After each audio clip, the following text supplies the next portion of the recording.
الله وبركاته. إن الحمد لله نحمده ونستعينه ونستغفره ونعوذ بالله من شرور أنفسنا ومن سيئات أعمالنا. من يهده الله فلا مضل له ومن يضلل فلا هادي له. وأشهد أن لا إله إلا الله وحده لا شريك له وأشهد أن محمدا عبده ورسوله صلى الله عليه وعلى آله وأصحابه وسلم تسليما كثيرا. أما بعد، فنسأل الله تبارك وتعالى أن يمن علينا بالعلم النافع والعمل الصالح وأن يرزقنا الإخلاص في القول والعمل. قال الله عز وجل: ولا تلبسوا الحق بالباطل وتكتموا الحق وأنتم تعلمون. സഹോദരന്മാരെ, സുഹൃത്തുക്കളെ, നബി സല്ലല്ലാഹു അലൈഹി വസല്ലമ വഫാത്താകുന്നതിന് മുമ്പ് ഈ ദീൻ പൂർത്തീകരിക്കപ്പെട്ടിട്ട് ഈ ഉമ്മത്തിന് കൈമാറിയിട്ടാണ് അവിടുന്ന് വഫാത്തായി പോയിട്ടുള്ളത്. അതിനെ സംബന്ധിച്ചാണ് അല്ലാഹു സുബ്ഹാനഹു വതആല പറഞ്ഞിട്ടുള്ളത്: അൽയൗമ അക്മൽതു ലക്കും ദീനക്കും വഅത്മംതു അലൈക്കും നിഅമതി വറദീതു ലക്കുമുൽ ഇസ്ലാമ ദീനൻ. ഇന്നേ ദിവസം ഞാൻ നിങ്ങൾക്ക് നിങ്ങളുടെ ദീൻ പൂർത്തീകരിച്ച് തന്നിട്ടുണ്ട് എന്ന് അല്ലാഹു സുബ്ഹാനഹു വതആല പറഞ്ഞിട്ടുണ്ട്. ആ പൂർത്തീകരിക്കപ്പെട്ടുള്ള ദീനിൽ ഏറ്റവും പരിപൂർണമായി പരാമർശിക്കപ്പെട്ടുള്ള വിഷയം എന്ന് പറയുന്നത് അള്ളാഹുവിൻ്റെ റസൂൽ ഏറ്റവും ഊന്നൽ നൽകിയിട്ടുള്ള കാര്യം തൗഹീദാണ്, അഖീദയാണ്, അല്ലേ, വിശ്വാസ കാര്യങ്ങളാണ്. മക്കയിൽ നബി സല്ലല്ലാഹു അലൈഹി വസല്ലമ 13 വർഷക്കാലം ഈ ഒരു തൗഹീദിനാണ് ഊന്നൽ നൽകിയിട്ടുള്ളത്, അതിലേക്കുള്ള ദഅവത്ത്. ആ വിഷയം ഈ ഉമ്മത്തിന് വളരെ കൃത്യമായി പഠിപ്പിച്ചു കൊടുക്കുകയാണ് ചെയ്തിട്ടുള്ളത്. അതുപോലെ തന്നെ വിശ്വാസ കാര്യങ്ങൾ, അള്ളാഹുവിലുള്ള വിശ്വാസം, അവൻ്റെ അസ്മാ സിഫാത്തുകൾ, അവൻ്റെ നാമങ്ങൾ, ഗുണവിശേഷണങ്ങൾ, അവൻ്റെ പ്രവൃത്തികളെ സംബന്ധിച്ചുമൊക്കെയുള്ള വിശദമായ വിശ്വാസ കാര്യങ്ങളാണ് നബി സല്ലല്ലാഹു അലൈഹി വസല്ലമ മക്ക കാലയളവിലുടനീളം ഈ ഉമ്മത്തിന് പഠിപ്പിച്ചിട്ടുള്ളത്. പിന്നീട് മദീനയിലേക്ക് വന്നതിന് ശേഷവും ശരീഅത്ത് നിയമങ്ങളൊക്കെ നിയമമാക്കപ്പെടുകയും അത് പഠിപ്പിക്കുന്നതിൻ്റെ കൂട്ടത്തിൽ തന്നെ ആ വിഷയത്തിൽ ഏറ്റവും ഊന്നൽ നൽകിയിട്ടുള്ളത് ആ ശരീഅത്തിൽ തന്നെ മുഴച്ചു നിൽക്കുന്നത് എന്താണ്? ഇസ്ലാമിക വിശ്വാസവും അതുപോലെ തന്നെ തൗഹീദാണ് ഏറ്റവും ഉയർന്നു നിൽക്കുന്നത്. അതിനു വേണ്ടിയിട്ടാണ് നബി സല്ലല്ലാഹു അലൈഹി വസല്ലമ മുശ്രിക്കുകളോട് യുദ്ധം ചെയ്തിട്ടുള്ളത്, പല നാടുകളിൽ പോയിട്ട് യുദ്ധം ചെയ്തിട്ടുള്ളത്, പല രാജാക്കന്മാർക്ക് കത്തെഴുതിയതൊക്കെ ഈ ഒരു വിഷയത്തിലാണ്. മാത്രമല്ല, നബി സല്ലല്ലാഹു അലൈഹി വസല്ലമയുടെ ദഅവത്തിൻ്റെ ഏറ്റവും വലിയ പ്രത്യേകത എന്ന് പറയുന്നത് ശിർക്കിലേക്ക് നയിക്കുന്ന, അതുപോലെ ഈ അഖീദക്ക് ഭംഗം വരുത്തുന്ന ഏതൊരു പഴുതുകളുണ്ടോ ആ പഴുതുകളെല്ലാം ഭദ്രമായി അടച്ചുകൊണ്ടാണ് നബി സല്ലല്ലാഹു അലൈഹി വസല്ലമ വഫാത്തായി പോയിട്ടുള്ളത്. വഫാത്താകുന്നതിന് മുമ്പായിട്ട് വിഗ്രഹങ്ങൾ നബി സല്ലല്ലാഹു അലൈഹി വസല്ലമയുടെ പരിശുദ്ധമായ കൈകൾ കൊണ്ട് തന്നെ വിഗ്രഹങ്ങൾ തച്ചുടച്ചിട്ടുണ്ട്. അതുപോലെ തന്നെ സഹാബത്തിനെ നബി സല്ലല്ലാഹു അലൈഹി വസല്ലമ പറഞ്ഞയച്ചു കെട്ടി ഉയർത്തപ്പെട്ടുള്ള ഖബറുകൾ, ആരാധിക്കപ്പെടുന്ന ഖബറുകളും ദർഗകളും തച്ചുടയ്ക്കാൻ വേണ്ടിയിട്ട് നബി സല്ലല്ലാഹു അലൈഹി വസല്ലമ തൻ്റെ സഹാബത്തിനെ നിയോഗിച്ചിട്ടുണ്ട്.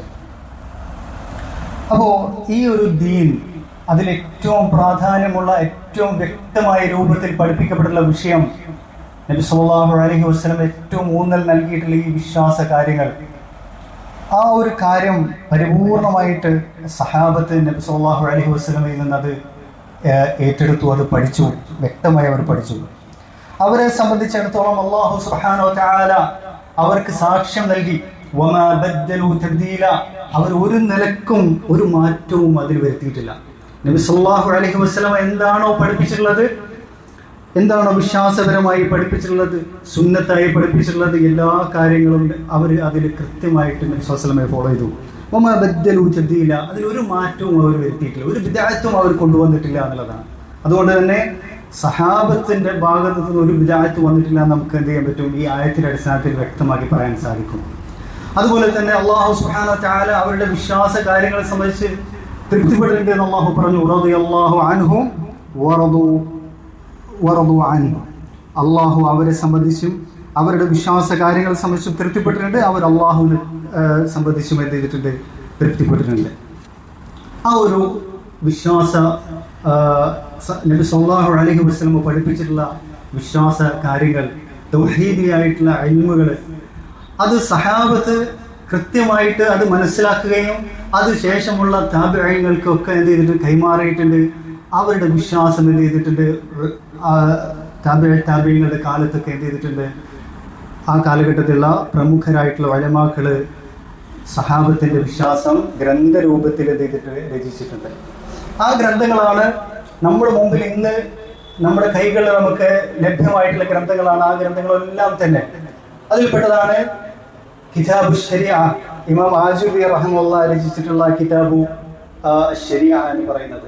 അതിൽ നബി സല്ലല്ലാഹു അലൈഹി വസല്ലം എന്തൊക്കെയാണോ വിശ്വാസപരമായിട്ട് പഠിപ്പിച്ചിട്ടുള്ളത്, അള്ളാഹുവിനെ സംബന്ധിച്ച്, അവന്റെ സിഫാത്തുകളെ സംബന്ധിച്ചും അവന്റെ അഫ്ആലുകളെ സംബന്ധിച്ചും ഒക്കെ എന്താ പഠിപ്പിച്ചിട്ടുള്ളത്, അതെല്ലാം തന്നെ ആ ഗ്രന്ഥത്തിലുണ്ട്. സഹാബത്ത് എന്തെല്ലാണോ വിശ്വസിച്ചിട്ടുള്ളത് ഈ ഗ്രന്ഥത്തിൽ നമുക്ക് കാണാൻ സാധിക്കും. അതുപോലെ തന്നെ താബിഈങ്ങളും അയിമ്മത്തുൽ അർബഈൻ എന്താണോ വിശ്വസിച്ചിട്ടുള്ളത് അതെല്ലാം ഈ ഗ്രന്ഥങ്ങളിൽ കാണാൻ സാധിക്കും. അതുപോലെ തന്നെ കിതാബ് തൗഹീദ് ഇബ്നു ഖുസൈമ റഹിമഹുല്ലാഹ് എഴുതിയിട്ടുള്ള ഗ്രന്ഥമാണ്. അതുപോലെ ശർഹ് ഉസൂൽ ഇഅ്തിഖാദി അഹ്ലി സുന്നത്തി വൽ ജമാഅ ഇമാം ലാലക്കായി രചിച്ചിട്ടുള്ള ഗ്രന്ഥം. അതുപോലെ തന്നെ ഇമാം ഷാഫിഈയുടെ ഏറ്റവും ഒന്നാമത്തെ ശിഷ്യനായിട്ടുള്ള മുസനിയുടെ കിതാബു സുന്ന. ഇങ്ങനെ തുടങ്ങിയിട്ടുള്ള ധാരാളം ഗ്രന്ഥങ്ങൾ. അതുപോലെ തന്നെ അബ്ദുല്ലാഹ് ഇബ്നുൽ ഇമാം അഹ്മദ് റഹിമഹുല്ലാഹ് രചിച്ചിട്ടുള്ള അദ്ദേഹത്തിന്റെ അസ്സുന്ന, കിതാബുൽ അഅ്തിസാം ഇബ്നു അബി ആസിം റഹിമഹുല്ലാഹുവിന്റെ അഅ്തിസാം തുടങ്ങിയിട്ടുള്ള നിരവധി ഗ്രന്ഥങ്ങൾ സലഫുകളുടെ കാലത്ത് തന്നെ എന്ത് ചെയ്തിട്ടുണ്ട്, രചിക്കപ്പെട്ടിട്ടുണ്ട്. അതിൽ നബി സല്ലല്ലാഹു അലൈഹി വസല്ലമയുടെ അഖീദ വിശ്വാസ കാര്യങ്ങൾ വ്യക്തമായി പരാമർശിക്കപ്പെട്ടു. സഹാബത്തിന്റെയും സലഫുകളുടെയും അയിമ്മത്തുകളുടെയും അഖീദ സനദോടുകൂടി യാതൊരു തരത്തിലുള്ള മാറ്റത്തിരുത്തലുകളും കൂടാതെ നമുക്ക് വ്യക്തമായി പരിശോധിക്കാൻ പറ്റുന്ന രീതിയിൽ നമുക്ക് കൈമാറി കിട്ടിയിട്ടുണ്ട്. ആ അഖീദയാണ് ഈ ഗ്രന്ഥങ്ങളിലൊക്കെ പരാമർശിക്കപ്പെട്ട അഖീദ. അതിന് പുറമെ നമ്മുടെ മുമ്പിലുള്ള ഹദീസ് ഗ്രന്ഥങ്ങൾ, സഹീഹുൽ ബുഖാരിയും സഹീഹ് മുസ്ലിമും, അതുപോലെ തന്നെ കുതുബു സിത്ത, അതിന് പുറമെയുള്ള ധാരാളം ഹദീസ് ഗ്രന്ഥങ്ങളുണ്ട് അല്ലേ. ഈ ഹദീസ് ഗ്രന്ഥങ്ങളുടെ മുഖ്യ പ്രതിപാദ്യ വിഷയം എന്ന് പറയുന്നത് വിശ്വാസ കാര്യങ്ങളാണ്. തൗഹീദാണ് ഏറ്റവും വലിയ പ്രതിപാദ്യ വിഷയം എന്ന് പറയുന്നത്. നമുക്കറിയാം സഹീഹുൽ ബുഖാരി ആരംഭിക്കുന്നത് എങ്ങനെയാണ്, കിതാബ് ബദയിൽ വഹി കഴിഞ്ഞതിന് ശേഷം, വഹി എങ്ങനെയാണ് ഇറങ്ങിയതെന്ന് പരാമർശിക്കപ്പെട്ടതിന് ശേഷം പിന്നീട് കിതാബുൽ ഈമാനാണ് ആദ്യമായിട്ടുള്ള ഗ്രന്ഥം എന്ന് പറയുന്നത് സഹീഹ് ബുഖാരിയിലുള്ളത്. അതുപോലെ തന്നെ സഹീഹ് മുസ്ലിമിലുള്ള ആദ്യത്തെ ഗ്രന്ഥം എന്ന് പറയുന്നത് എന്താണ്, കിതാബുൽ ഈമാൻ തന്നെയാണ്. മാത്രമല്ല ഈ ഗ്രന്ഥങ്ങളിലെല്ലാം തന്നെ കിതാബ് തൗഹീദ് നമുക്ക് കാണാൻ സാധിക്കും. അതുപോലെ തന്നെ ജഹ്മികൾക്കുള്ള റദ്ദുകളുടെ ഗ്രന്ഥങ്ങൾ ഈ സഹീഹ് ബുഖാരിയിലും മുസ്ലിമിലും ഒക്കെ നമുക്ക് കാണാൻ സാധിക്കും. അപ്പൊ ഈ ഹദീസ് ഗ്രന്ഥങ്ങളിലെല്ലാം തന്നെ ഈ റസൂലുള്ളാഹി സ്വല്ലല്ലാഹു അലൈഹി വസല്ലം പഠിപ്പിച്ചിട്ടുള്ള അഖീദ, സഹാബത്ത് വിശ്വസിച്ചിട്ടുള്ള അഖീദ നമുക്ക് കാണാൻ സാധിക്കും. ഈ അഖീദയാണ് പിന്നീട് ശൈഖുൽ ഇസ്ലാം ഇബ്നു തൈമിയ്യ റഹിമഹുല്ലാഹ് എന്ത് ചെയ്തിട്ടുള്ളത്, വിശദീകരിച്ചിട്ടുള്ളത്. അതിനു വേണ്ടിയിട്ടാണ് അദ്ദേഹം ഇത് ജനങ്ങളെ വീണ്ടും പഠിപ്പിക്കുന്നതിന് വേണ്ടിയിട്ടാണ് ശൈഖുൽ ഇസ്ലാം ഇബ്നു തൈമിയ്യ നൂറ്റാണ്ടുകൾക്ക് ശേഷം എന്ത് ചെയ്തിട്ടുള്ളത്, ഈ ഉമ്മത്തിന് മുമ്പിൽ എഴുന്നേറ്റ് നിന്നിട്ടുള്ളത്. ആ ശൈഖുൽ ഇസ്ലാം ഇബ്നു തൈമിയ്യ അദ്ദേഹത്തിന്റെ ഗ്രന്ഥങ്ങളിൽ നമുക്ക് ഉടനീളം കാണാൻ സാധിക്കുന്നത് മേൽ പറയപ്പെട്ടുള്ള, ഞാൻ പറഞ്ഞിട്ടുള്ള ഗ്രന്ഥങ്ങളിൽ നിന്നുള്ള ഉദ്ധരണികളാണ് നമുക്ക് കാണാൻ സാധിക്കുന്നത്. സലഫുകളിൽ നിന്നുള്ള, സഹാബത്തിൽ നിന്നും, അയിമ്മത്തുൽ അർബഈനിൽ നിന്നൊക്കെയുള്ള ഉദ്ധരണികളാണ് കാണാൻ സാധിക്കുന്നത്. അതാണ് സലഫി അഖീദ എന്ന് പറയുന്നത്. നബി സല്ലല്ലാഹു അലൈഹി വസല്ലം പഠിപ്പിച്ച് സഹാബത്ത് അത് മനസ്സിലാക്കുകയും ശേഷമുള്ള താബിഈങ്ങൾക്ക് കൈമാറി നൽകിയിട്ടുള്ള ആ അഖീദയാണ് സലഫി അഖീദ എന്ന് പറയുന്നത്. യാതൊരു മാറ്റത്തിരുത്തലുകളും വരാത്ത വ്യക്തമായിട്ടുള്ള അഖീദ എന്ന് പറയുന്നത്. നബി സല്ലല്ലാഹു അലൈഹി വസല്ലം തറകന അലൽ ബൈദാ, ഏറ്റവും തൂവെള്ളയായ ഒരു പാതയിലാണ് നമ്മൾ വിട്ടേച്ചു പോയിട്ടുള്ളത് അല്ലേ. ലൈലുഹാ കനഹാരിഹാ, ആ ഒരു പാതയിൽ രാത്രി പോലും എന്താണ്, പകൽ പോലെ വ്യക്തമാണ് എന്നാണ് പറഞ്ഞിട്ടുള്ളത്. അങ്ങനെയുള്ള ആ ഒരു പാതയിലാണ് ചെയ്തിട്ടുള്ളത് പിന്നീട് ഈ ശൈഖുൽ ഇസ്ലാം ഇബ്നു തൈമിയ്യ വന്നിട്ടുള്ളത്.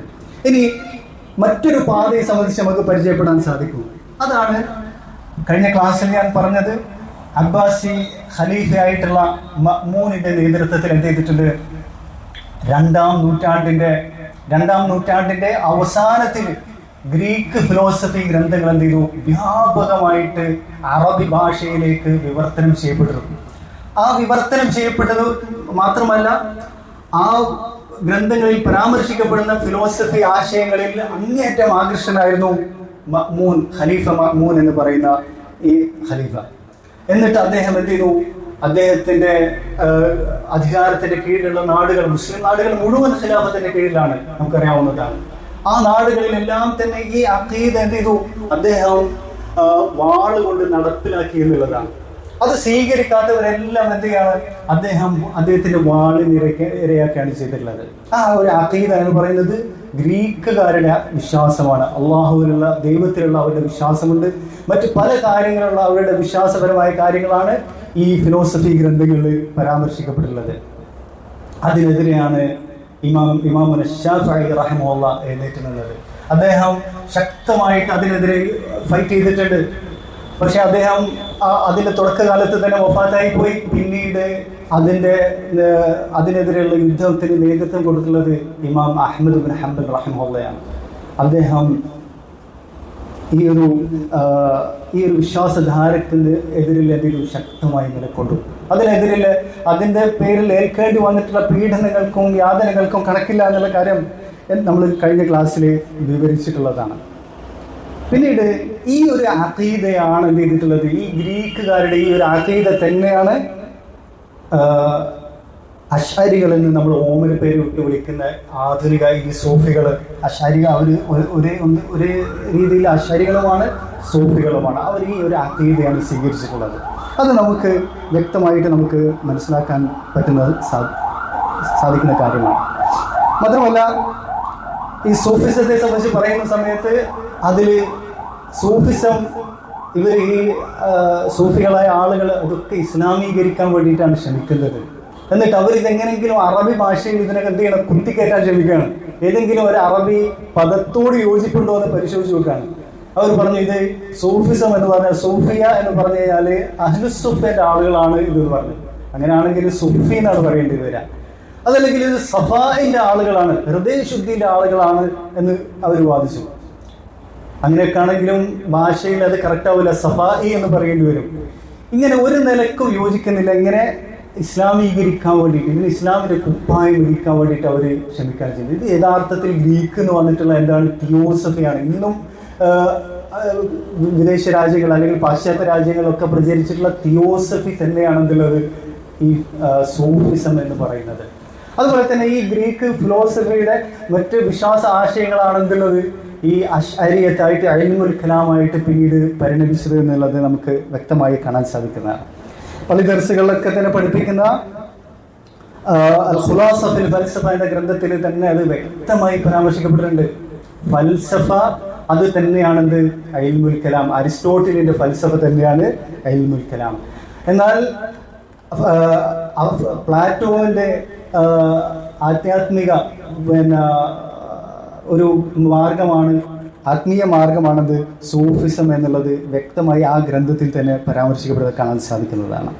അങ്ങനെ അതിൽ നിന്നാണ് എന്ത് വരുന്നത്? ഈ വിധത്തിലുള്ള എല്ലാ ഖുറാഫാത്തുകളും എല്ലാ ഷിർക്കുകളും ഈ ഉമ്മത്തിലേക്ക് കടന്നു വരുന്നത് ഈ ഗ്രീക്ക് ഫിലോസഫിയിലൂടെയാണ് കടന്നു വരുന്നത്.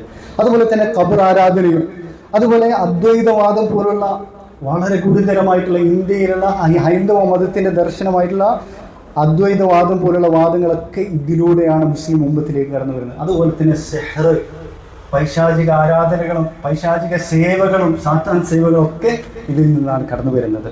അങ്ങനെയാണ് ഈ ഉമ്മത്തിൽ നമ്മൾ ഈ കാണുന്ന തരത്തിലുള്ള പ്രശ്നങ്ങളൊക്കെ പിന്നീട് എന്ത് ചെയ്യുന്നത്? ഉടലെടുക്കുന്നത് എന്നുള്ളതാണ്.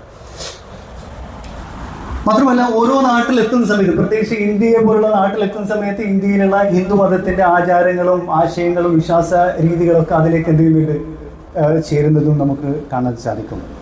അപ്പോൾ ഇവിടെ നമ്മുടെ മുമ്പിൽ രണ്ട് മാർഗമാണുള്ളത്. ഒന്ന് സലഫുകൾ പഠിപ്പിച്ചിട്ടുള്ള, നബി സല്ലല്ലാഹു അലൈഹി വസല്ലം പഠിപ്പിച്ചിട്ടുള്ള അഖീദ, അത് സഹാബത്ത് സ്വീകരിച്ചിട്ടുള്ള അഖീദ, അത് മുൻഗാമികൾ ഗ്രന്ഥങ്ങളിലൊക്കെ വ്യക്തമായി സനദോടുകൂടി രേഖപ്പെടുത്തപ്പെട്ടുള്ള അഖീദ, അത് സ്വീകരിച്ചിട്ടുള്ള ഇബ്നു തൈമിയ്യ റഹിമഹുല്ലാഹ് പോലുള്ള സലഫി ഉലമാക്കളുടെ ഒരു ധാരയാണ് ഒന്നാമത്തത്. രണ്ടാമത്തത് ഈ ഗ്രീക്ക് ഫിലോസഫിയിൽ നിന്ന് വന്നിട്ടുള്ള ഈ ശിർക്കൻ വിശ്വാസധാരകൾ, അതുപോലെ അദ്വൈതവാദം പോലുള്ള എല്ലാ ഖുറാഫാത്തുകളുടെയും ലൈനായിട്ടുള്ള ഒരു മാർഗം എന്ന് പറയുന്നത് അത് ഇസ്ലാമുമായിട്ട് യാതൊരു ബന്ധവുമില്ല. അത് ഒരു ഗ്രീക്ക് മതം തന്നെയാണ് നമുക്ക് കാണാൻ സാധിക്കും. ഇവിടെ നമ്മൾ ഇന്നത്തെ നമ്മുടെ നാട്ടിലുള്ള ഈ ഖുറാഫികളിലേക്ക് നമ്മൾ നോക്കുകയാണെങ്കിൽ, പ്രത്യേകിച്ച് സമസ്തയിലേക്കും തരീഖത്തുകാരിലേക്കൊക്കെ നോക്കുകയാണെങ്കിൽ, ഈ ശാഫിഈ ഫിഖ് ഇവിടെ ഇല്ലായിരുന്നെങ്കിൽ ഇവരെ നമ്മൾ മുസ്ലിമീങ്ങളായിട്ട് തന്നെ നമുക്ക് എന്ത് ചെയ്യാൻ പറ്റില്ല, തിരിച്ചറിയാൻ സാധിക്കുമായിരുന്നില്ല എന്നുള്ളതാണ് യാഥാർത്ഥ്യം. മാത്രമല്ല ഇവരെ സംബന്ധിച്ചിടത്തോളം ഇവർക്ക് എന്തുണ്ട്, ജൂതന്മാരോട് സാദൃശ്യമുണ്ട്. കാരണം ജൂതന്മാര് ഈ ഗ്രീക്ക് ഫിലോസഫിയാണ് സ്വീകരിച്ചിട്ടുള്ളത്. അതുപോലെ നസ്രാനികളുടെ ഒരു പല കാര്യങ്ങൾ ഇവരിൽ കാണാൻ സാധിക്കും. കാരണം നസ്രാനികളും ഈ ഫിലോസഫി എന്താണ് സ്വീകരിച്ചിട്ടുള്ളത്. ഷിയായിസത്തിന്റെ ഒരുപാട് കാര്യങ്ങൾ ഈ അശാരികളും സൂഫികളിലും നമുക്ക് കാണാൻ സാധിക്കും. അതെല്ലാം കാരണം എന്താണ്, ഈ ഷിയായിസവും ഈ ഗ്രീക്ക് ഫിലോസഫിയിൽ നിന്ന് സ്വീകരിക്കപ്പെട്ടുള്ള ഒരു മാർഗമാണ്. അപ്പോ ഖുർആൻ വലിച്ചെറിയപ്പെട്ടു. ഹദീസിനെ സംബന്ധിച്ചിടത്തോളം ഇവർക്ക് ഹദീസ്, ഇവരുടെ ഉലമാക്കളെ സംബന്ധിച്ചിടത്തോളം ഒന്നും ഹദീസിയായിട്ട് യാതൊരു വിവരവും ഇല്ലാത്ത ആളുകൾ നമുക്ക് കാണാൻ സാധിക്കും. അത് നമ്മൾ പറഞ്ഞിട്ടുണ്ട്. അബു ഹാമിദ് അൽ ഗസാലി ഇവരുടെ ഏറ്റവും വലിയ പണ്ഡിതനായിട്ട് അവര് പരാമർശിക്കുന്ന, ഹജ്ജത്തുൽ ഇസ്ലാമായിട്ട് വിശേഷിപ്പിക്കുന്ന ഗസാലി പറഞ്ഞിട്ടുള്ളത് ഹദീസിലുള്ള എന്റെ വിവരം എന്ന് പറയുന്നത് വളരെ തുച്ഛമാണെന്നാണ്. ഹദീസിനെ കുറിച്ച് അവർക്കറിയില്ല. ഫഖറുദ്ദീൻ റാസിയെ സംബന്ധിച്ചു ഹദീസിനെ സംബന്ധിച്ച് ഒരു അറിവും ഇല്ലായിരുന്നു എന്നുള്ളതാണ്. മരിക്കാൻ കിടക്കുന്ന സമയത്താണ് സഹീഹ് ബുഖാരി പഠിക്കാൻ ആരംഭിക്കുന്നത് എന്നുള്ളതാണ്. അപ്പോ ഇവരെ സംബന്ധിച്ചിടത്തോളം ഖുർആൻ എന്ന് വെച്ചാൽ മരിച്ചെടുത്ത് ഓതുന്ന ഒരു എന്താണ്, അതിനു വേണ്ടിയിട്ടുള്ള ഒരു ഗ്രന്ഥമാണ്. ഹദീസ് ഇവർക്ക് അറിവില്ല. പിന്നെ ഉള്ളത് എന്തെന്നാണ്, ഈ ഫിലോസഫിയും അതുപോലെ തന്നെ സൂഫിസവുമാണ്, തിയോസഫിയും ഒക്കെയാണ് ഇവരിലേക്കുള്ളത് എന്നുള്ളതാണ്. അപ്പോൾ നമ്മളിവിടെ ഒരു പരമ്പരയ്ക്ക് തുടക്കം കുറിക്കുന്നത് എന്താണ്, ഈ ഒരു രണ്ട് മാർഗങ്ങൾ, രണ്ട് ധാരകൾ തമ്മിലുള്ള എന്താണ് ഒരു മാറ്റുരയ്ക്കൽ, അത് തമ്മിലുള്ള എന്താണ് വ്യത്യാസങ്ങൾ പരിചയപ്പെടുത്തൽ. ഇസ്ലാമുമായിട്ട് ഈ രണ്ടാമത്തെ ധാരക്ക് യാതൊരു ബന്ധവുമില്ല എന്നുള്ളതാണ് നമ്മൾ എന്ത് ചെയ്യുന്നത്, പരിചയപ്പെടുത്താൻ ഉദ്ദേശിക്കുന്നത്. അപ്പോൾ ആ വിഷയത്തിലുള്ള വിശദമായ ചർച്ചയാണ് തുടർച്ചയായിട്ട് നമ്മൾ എന്ത് ചെയ്യുന്നത്, നടത്താൻ ഉദ്ദേശിക്കുന്നത്. അല്ലാഹു സുബ്ഹാനഹു വ തആല അതിലുള്ള തൗഫീഖ് നൽകുമാറാകട്ടെ. കാരണം അവരുടെ ഗ്രന്ഥങ്ങൾ, ഓരോ ഗ്രന്ഥങ്ങളെടുത്ത് നമുക്ക് വിശകലനം ചെയ്യാനുണ്ട്. ഇവരുടെ അവർ വിഗ്രഹങ്ങളായിട്ട് കൊണ്ടു നടക്കുന്ന പണ്ഡിതന്മാരെ നമുക്ക് എന്ത് ചെയ്യാൻ വേണ്ട, അതെല്ലാം നമുക്ക് തുറന്നു കാട്ടപ്പെടേണ്ടതുണ്ട്. ഈ ഉമ്മത്തിന് അവരൊന്നും മനസ്സിലായിട്ടില്ല. അവരെ സംബന്ധിച്ചിടത്തോളം വലിയ വലിയ പണ്ഡിതന്മാരായിട്ട് വലിയ വിശേഷണങ്ങൾ നൽകിക്കൊണ്ട് എന്ത് ചെയ്യാണ്, ആദരിച്ചു പോരുകയാണ് ചെയ്യുന്നത്. അപ്പോൾ ഇവിടെ നമ്മൾ ഇന്ന് ചർച്ച ചെയ്യാൻ ഉദ്ദേശിക്കുന്ന വിഷയം എന്ന് പറയുന്നത് എന്താണ്, ഈ ഗ്രീക്ക് ഈ മാർഗത്തിലൂടെ വന്നിട്ടുള്ള ഏറ്റവും വലിയ, ഈ ഉമ്മത്തിലേക്ക് കടന്നുകൂടിയിട്ടുള്ള വലിയൊരു ഷർറാണത് ഈ ഒരു സെഹറിന്റെ ആശയം എന്ന് പറയുന്നത്. സെഹർ, ഈ ഒരു മാരണം, പൈശാചിക സേവയിലൂടെ ശൈത്താനിൽ നിന്ന് സഹായങ്ങൾ സ്വീകരിക്കുന്ന ഒരു രീതി എന്ന് പറയുന്നത്, അത് ഏറ്റവും കൂടുതൽ ഈ ഫിലോസഫി സ്വീകരിച്ചുള്ള മതങ്ങളിലെല്ലാം പ്രചരിച്ചിട്ടുണ്ട് അല്ലേ.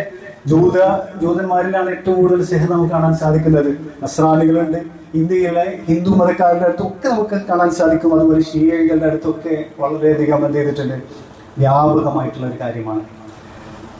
ഇബ്നു ഖൽദൂൻ റഹിമഹുല്ലാഹ് പറയുന്ന ഒരു കാര്യമുണ്ട്. ആരാണ് ഇബ്നു ഖൽദൂൻ? ആദ്യമായിട്ട് പറയാം, അദ്ദേഹം സലഫി പണ്ഡിതനല്ല.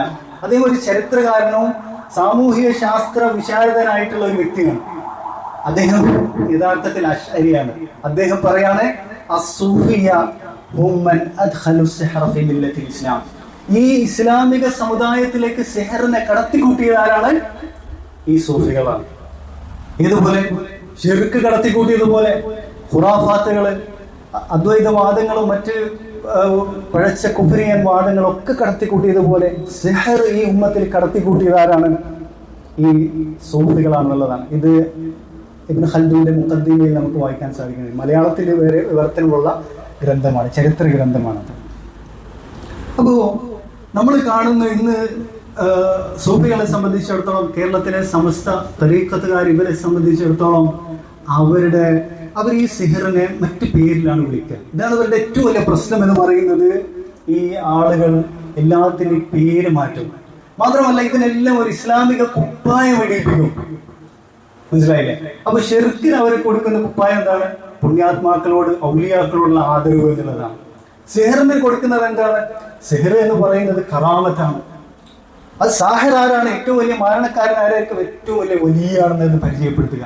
ഇതാണ് അല്ലാഹു സുബ്ഹാനഹു വ തആല ജൂത ക്രിസ്ത്യാനികളെ താക്കീത് ചെയ്ത, ബനൂ ഇസ്രായേലിനോട് അല്ലാഹു സുബ്ഹാനഹു വ തആല ആഹ്വാനം ചെയ്ത് വിലക്കിയിട്ടുള്ള കാര്യം, ബാത്തിലിന്, വ്യക്തമായിട്ടുള്ള കുഫറിനും അതുപോലെ തന്നെ ബാത്തിലായ കാര്യങ്ങൾക്ക് നിങ്ങൾ എന്ത് ചെയ്യരുത്? ഹക്കിന്റെ വേഷിട്ട് കൊടുക്കരുത്. അതിന്റെ ഒരു എന്തെങ്കിലും ചായം പൂശരുത്. ഹക്കും ബാത്തിലും തമ്മിൽ കൂട്ടിക്കുഴക്കരുത്. ഇതാണ് ജൂത ക്രിസ്ത്യാനികളോട് അല്ലാഹു സുബ്ഹാനഹു വ തആല ഏറ്റവും കൂടുതൽ വിലക്കിയിട്ടുള്ള ഒരു കാര്യം എന്ന് പറയുന്നത്. ഇതാണ് ഇന്ന് ഈ സൂഫികളും അശ്അരികളും നമ്മുടെ നാട്ടിൽ ചെയ്തുകൊണ്ടിരിക്കുന്ന കാര്യം. അവർ ഈ കുഫ്രിയത്തുകൾക്കൊക്കെ എന്ത് ചെയ്യാണ്? ഒരു ഇസ്ലാമിക കുപ്പായം അല്ലെങ്കിൽ അറബി പേരുകൾ അത് ഇട്ട് കൊടുക്കും. പിന്നെ ആളുകൾ വിചാരിക്കും ഇത് വലിയ എന്താണ് മതപരമായിട്ടുള്ളൊരു സംഗതിയാണെന്ന് കരുതുകയാണ് ചെയ്യുന്നത്. മാത്രമല്ല മറ്റൊരു കൂട്ടർ എന്താ ചെയ്യുന്നത്, അല്ലാഹു സുബ്ഹാനഹു വ തആല വിലക്കിയിട്ടുള്ള കാര്യം ഇതൊക്കെ കുറച്ചെങ്കിലും വിവരമുള്ള ആളുകൾ എന്താ ചെയ്യുന്നത്, ഇത് അറിഞ്ഞിട്ട് മൂടി വെക്കുക എന്നുള്ള കാര്യം. വലാ തക്തുമുൽ ഹഖ്ഖ വഅൻതും തഅലമൂൻ, നിങ്ങൾക്ക് അറിഞ്ഞുകൊണ്ട് നിങ്ങൾ എന്ത് ചെയ്യരുത്, ഹക്ക് മൂടി വെക്കരുത് എന്ന് അല്ലാഹു സുബ്ഹാനഹു വ തആല പറഞ്ഞിട്ടുണ്ട്. അപ്പോൾ സിഹറിന് പൈശാചിക ആരാധനക്ക് പൈശാചിക സേവക്ക് എന്താണ് വിളിക്കുന്നത്, അത് കറാമത്താണ്, വിലായത്താണ് എന്ന് വിളിക്കുകയാണ്. ഏറ്റവും വലിയ സാഹിർ, ഏറ്റവും കഴിവ് തെളിയിച്ച സാഹിർ വലിയായിട്ട് പരിചയപ്പെടുത്തുകയാണ് ചെയ്യുന്നത്. ഇവിടെ സലഫുകളുടെ കാലത്തുള്ള വിലായത്ത് നമ്മൾ പരിശോധിച്ച് നോക്കാം. ഈ വിലായത്ത് കറാമത്തിനെ സംബന്ധിച്ച് ഇൻഷാ അല്ലാഹ് വിശദമായിട്ട് മറ്റൊരിക്കൽ നമുക്ക് പരാമർശിക്കാവുന്നതാണ്. ഞാൻ ചുരുക്കി അതിനെ സംബന്ധിച്ച് പറയാണ്. സലഫുകളുടെ കറാമത്തുകൾ ഒരുപാട് ഗ്രന്ഥങ്ങളിൽ എന്ത് ചെയ്തിട്ടുണ്ട്, സനദോടുകൂടി വന്നിട്ടുണ്ട്. ഇമാം ലാലഖായി തന്നെ എഴുതിയിട്ടുള്ള കറാമത്തു അലൗലിയ എന്നുള്ള ഗ്രന്ഥമുണ്ട്. അങ്ങനെ പല ഗ്രന്ഥങ്ങളും നമുക്ക് കാണാൻ സാധിക്കും. അതിലെല്ലാം കാണാൻ പറ്റുന്ന കറാമത്തുകൾ എന്തൊക്കെയാണ്? ഓരോ സലഫുകളിലും വളരെ ഉന്നതിയിലുള്ള ആളുകൾക്ക് അവരുടെ കറാമത്തായിട്ട് അത്ഭുതമായിട്ട് വെളിപ്പെട്ടുള്ളത് എന്താണ്? അസത്യത്തിന്റെ മുമ്പിൽ, കുഫറിന്റെ മുമ്പിൽ അള്ളാഹു എന്ത് ചെയ്യാണ്, ഒരു ഘട്ടത്തിൽ അവരെ സഹായിക്കുന്ന, അവർക്ക് നൽകുന്ന ഒരു തുറവികളാണ് എന്തുള്ളത്, കറാമത്ത് എന്ന് പറയുന്നത്. ഉദാഹരണമായിട്ട് അബൂ മുസ്ലിം അൽ ഖൗലാനി റഹിമഹുല്ലാ താബിഈയാണ്. അദ്ദേഹം അബൂബക്കർ റളിയല്ലാഹു അൻഹു അതുപോലെ തന്നെ ഉമർ റളിയല്ലാഹു അൻഹു ഒക്കെ ജീവിച്ചിരിക്കുമ്പോൾ യമനിൽ ജീവിച്ചിരുന്ന ഒരു വ്യക്തിയാണ്. എന്നിട്ട് ഈ അസ്വദ് അൽ ആനസി എന്ന് പറയുന്ന ഒരു കള്ളപ്രവാചകൻ ഉണ്ടായിരുന്നു എവിടെ, യമനിൽ. അയാള് പിന്നെ എന്ത് ചെയ്യാണ്, ഇയാളെ പിന്നെ പരീക്ഷണത്തിന് വിധേയനാക്കാണ്.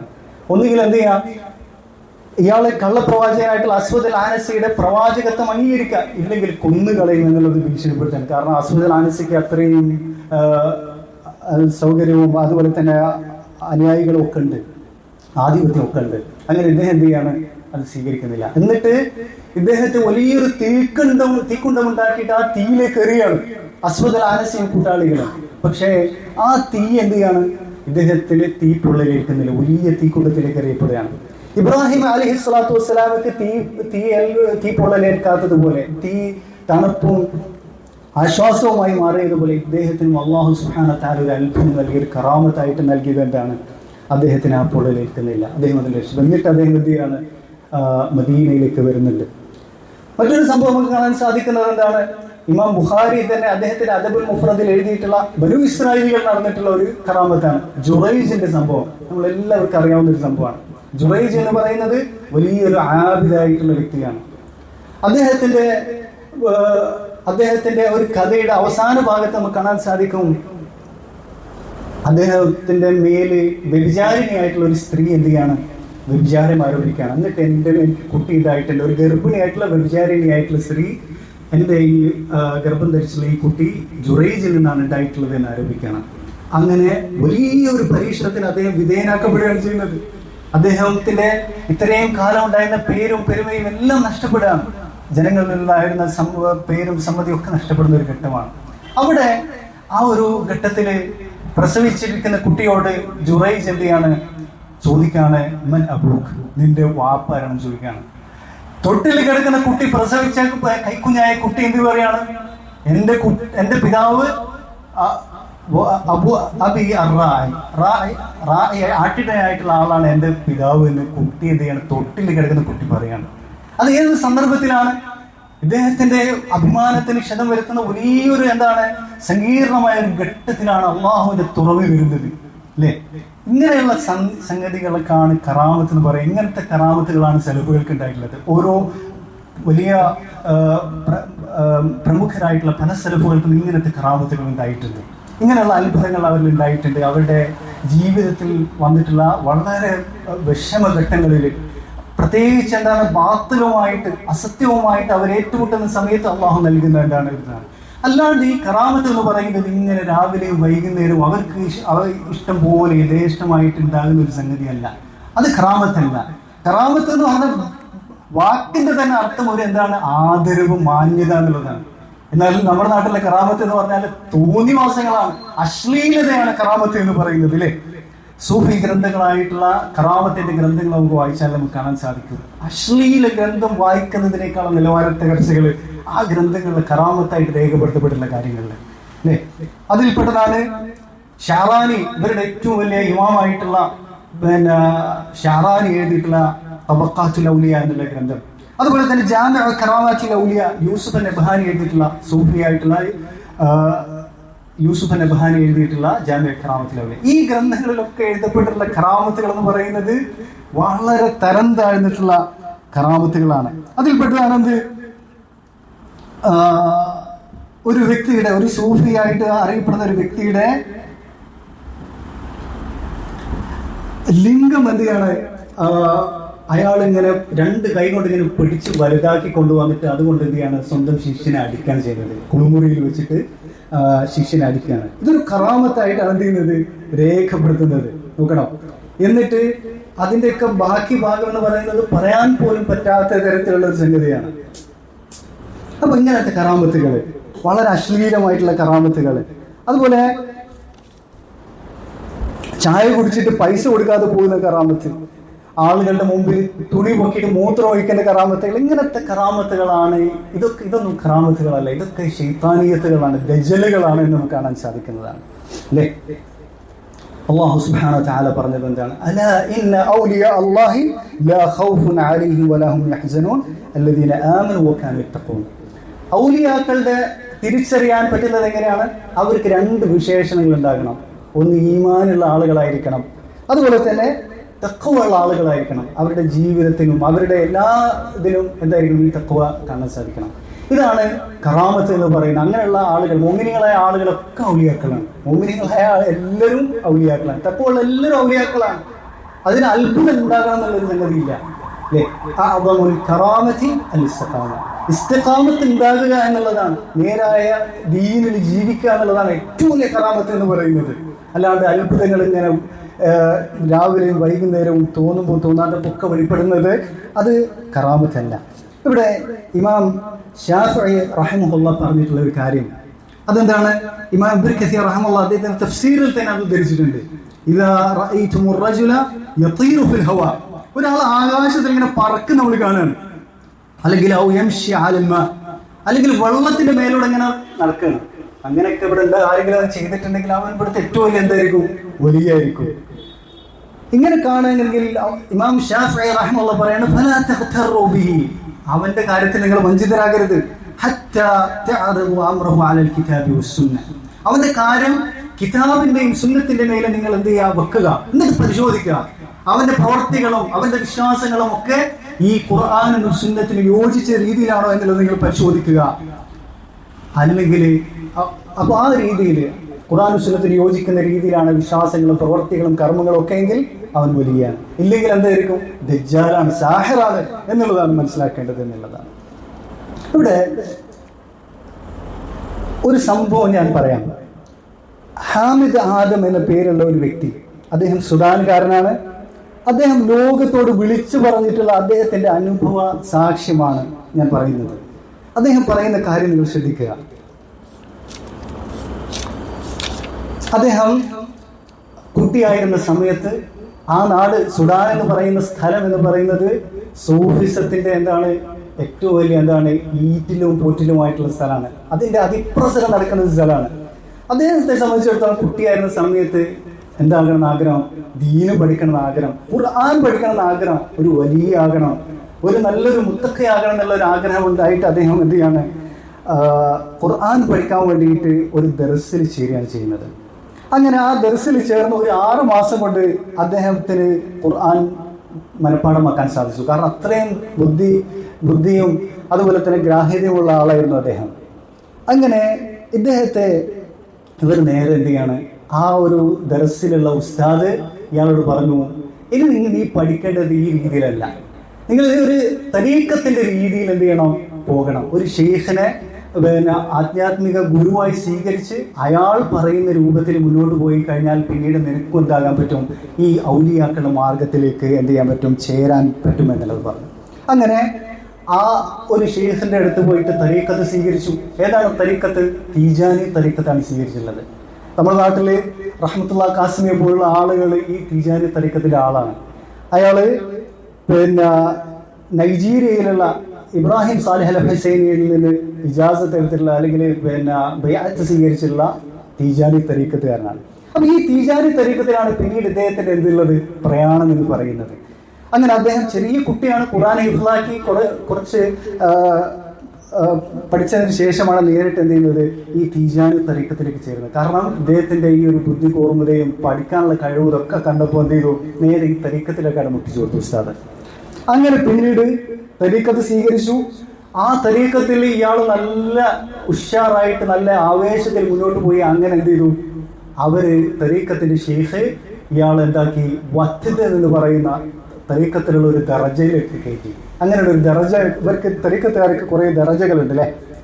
അങ്ങനെ പിന്നീട് ഇയാളോട് പറഞ്ഞു, ജിനൈന എന്ന് പറയുന്ന ഒരു സ്ഥലമുണ്ട്, സുഡാനിന്റെയും ചാഡ് എന്ന് പറയുന്ന വേറൊരു രാജ്യമുണ്ടല്ലേ, അതിന്റെയും അതിർത്തിയിൽ വരുന്ന ഒരു സ്ഥലമാണ്. അവിടത്തേക്കുള്ള ഒരു ഷെയ്ഖിന്റെ അടുത്തേക്ക്, ഒരു തീജാനി തരീഖത്തിലെ ഷെയ്ഖിന്റെ അടുത്ത് തന്നെ അയച്ചു. അവിടെ പോയിട്ട് വീണ്ടും എന്താണ് അതിന്റെ റിയാദയും മുമാറസയായിട്ട് ഇയാളെ മുന്നോട്ട് പോകാണ്. അവിടെ നിന്ന് പിന്നീട് അവര് എവിടത്തേക്കാണ് അയക്കുന്നത്, നൈജീരിയയുടെയും നൈജറിന്റെയും ഇടയിലുള്ള ഒരു സ്ഥലത്തേക്കാണ് അയക്കുന്നത്. അവിടെയുള്ള ഒരു അഹമ്മദ് അൽ ഖാസിം എന്ന പേരുള്ള ഒരു ഷെയ്ഖിന്റെ അടുത്തേക്ക് അയക്കുകയാണ്. അപ്പോഴത്തേക്ക് ഇയാൾ എന്തായിട്ടുണ്ട്, വത്തതിൽ നിന്ന് അടുത്ത ദർജയിലേക്ക് ഉയർന്നിട്ടുണ്ട്, എന്തായിട്ടുണ്ട്, നജീബായിട്ടുണ്ട്. ഇങ്ങനെ കുറെ ദർജകളാണ് ഈ തരീഖത്തുകളിലുള്ളത്. അങ്ങനെ അവിടെ വെച്ചിട്ടാണ് ഇയാൾ എന്ത് ചെയ്യുന്നത്, ഇയാൾക്ക് ഒരുപാട് പിന്നെ ശിർക്കൻ വിശ്വാസങ്ങളും ഇതെല്ലാം ഈ ഷെയ്ഖുമാർ പഠിപ്പിച്ചു കൊടുക്കുന്നത്.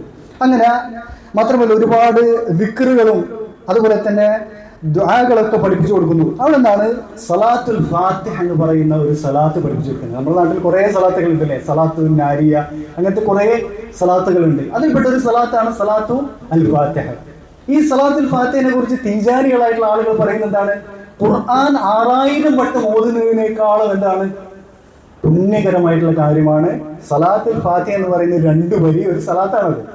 അത് ചൊല്ലിയാല് ഖുർആന് മുഴുവൻ 6000 വട്ടം ഓതുന്നതിനേക്കാളും പുണ്യകരമായിട്ടുള്ള കാര്യമാണ്.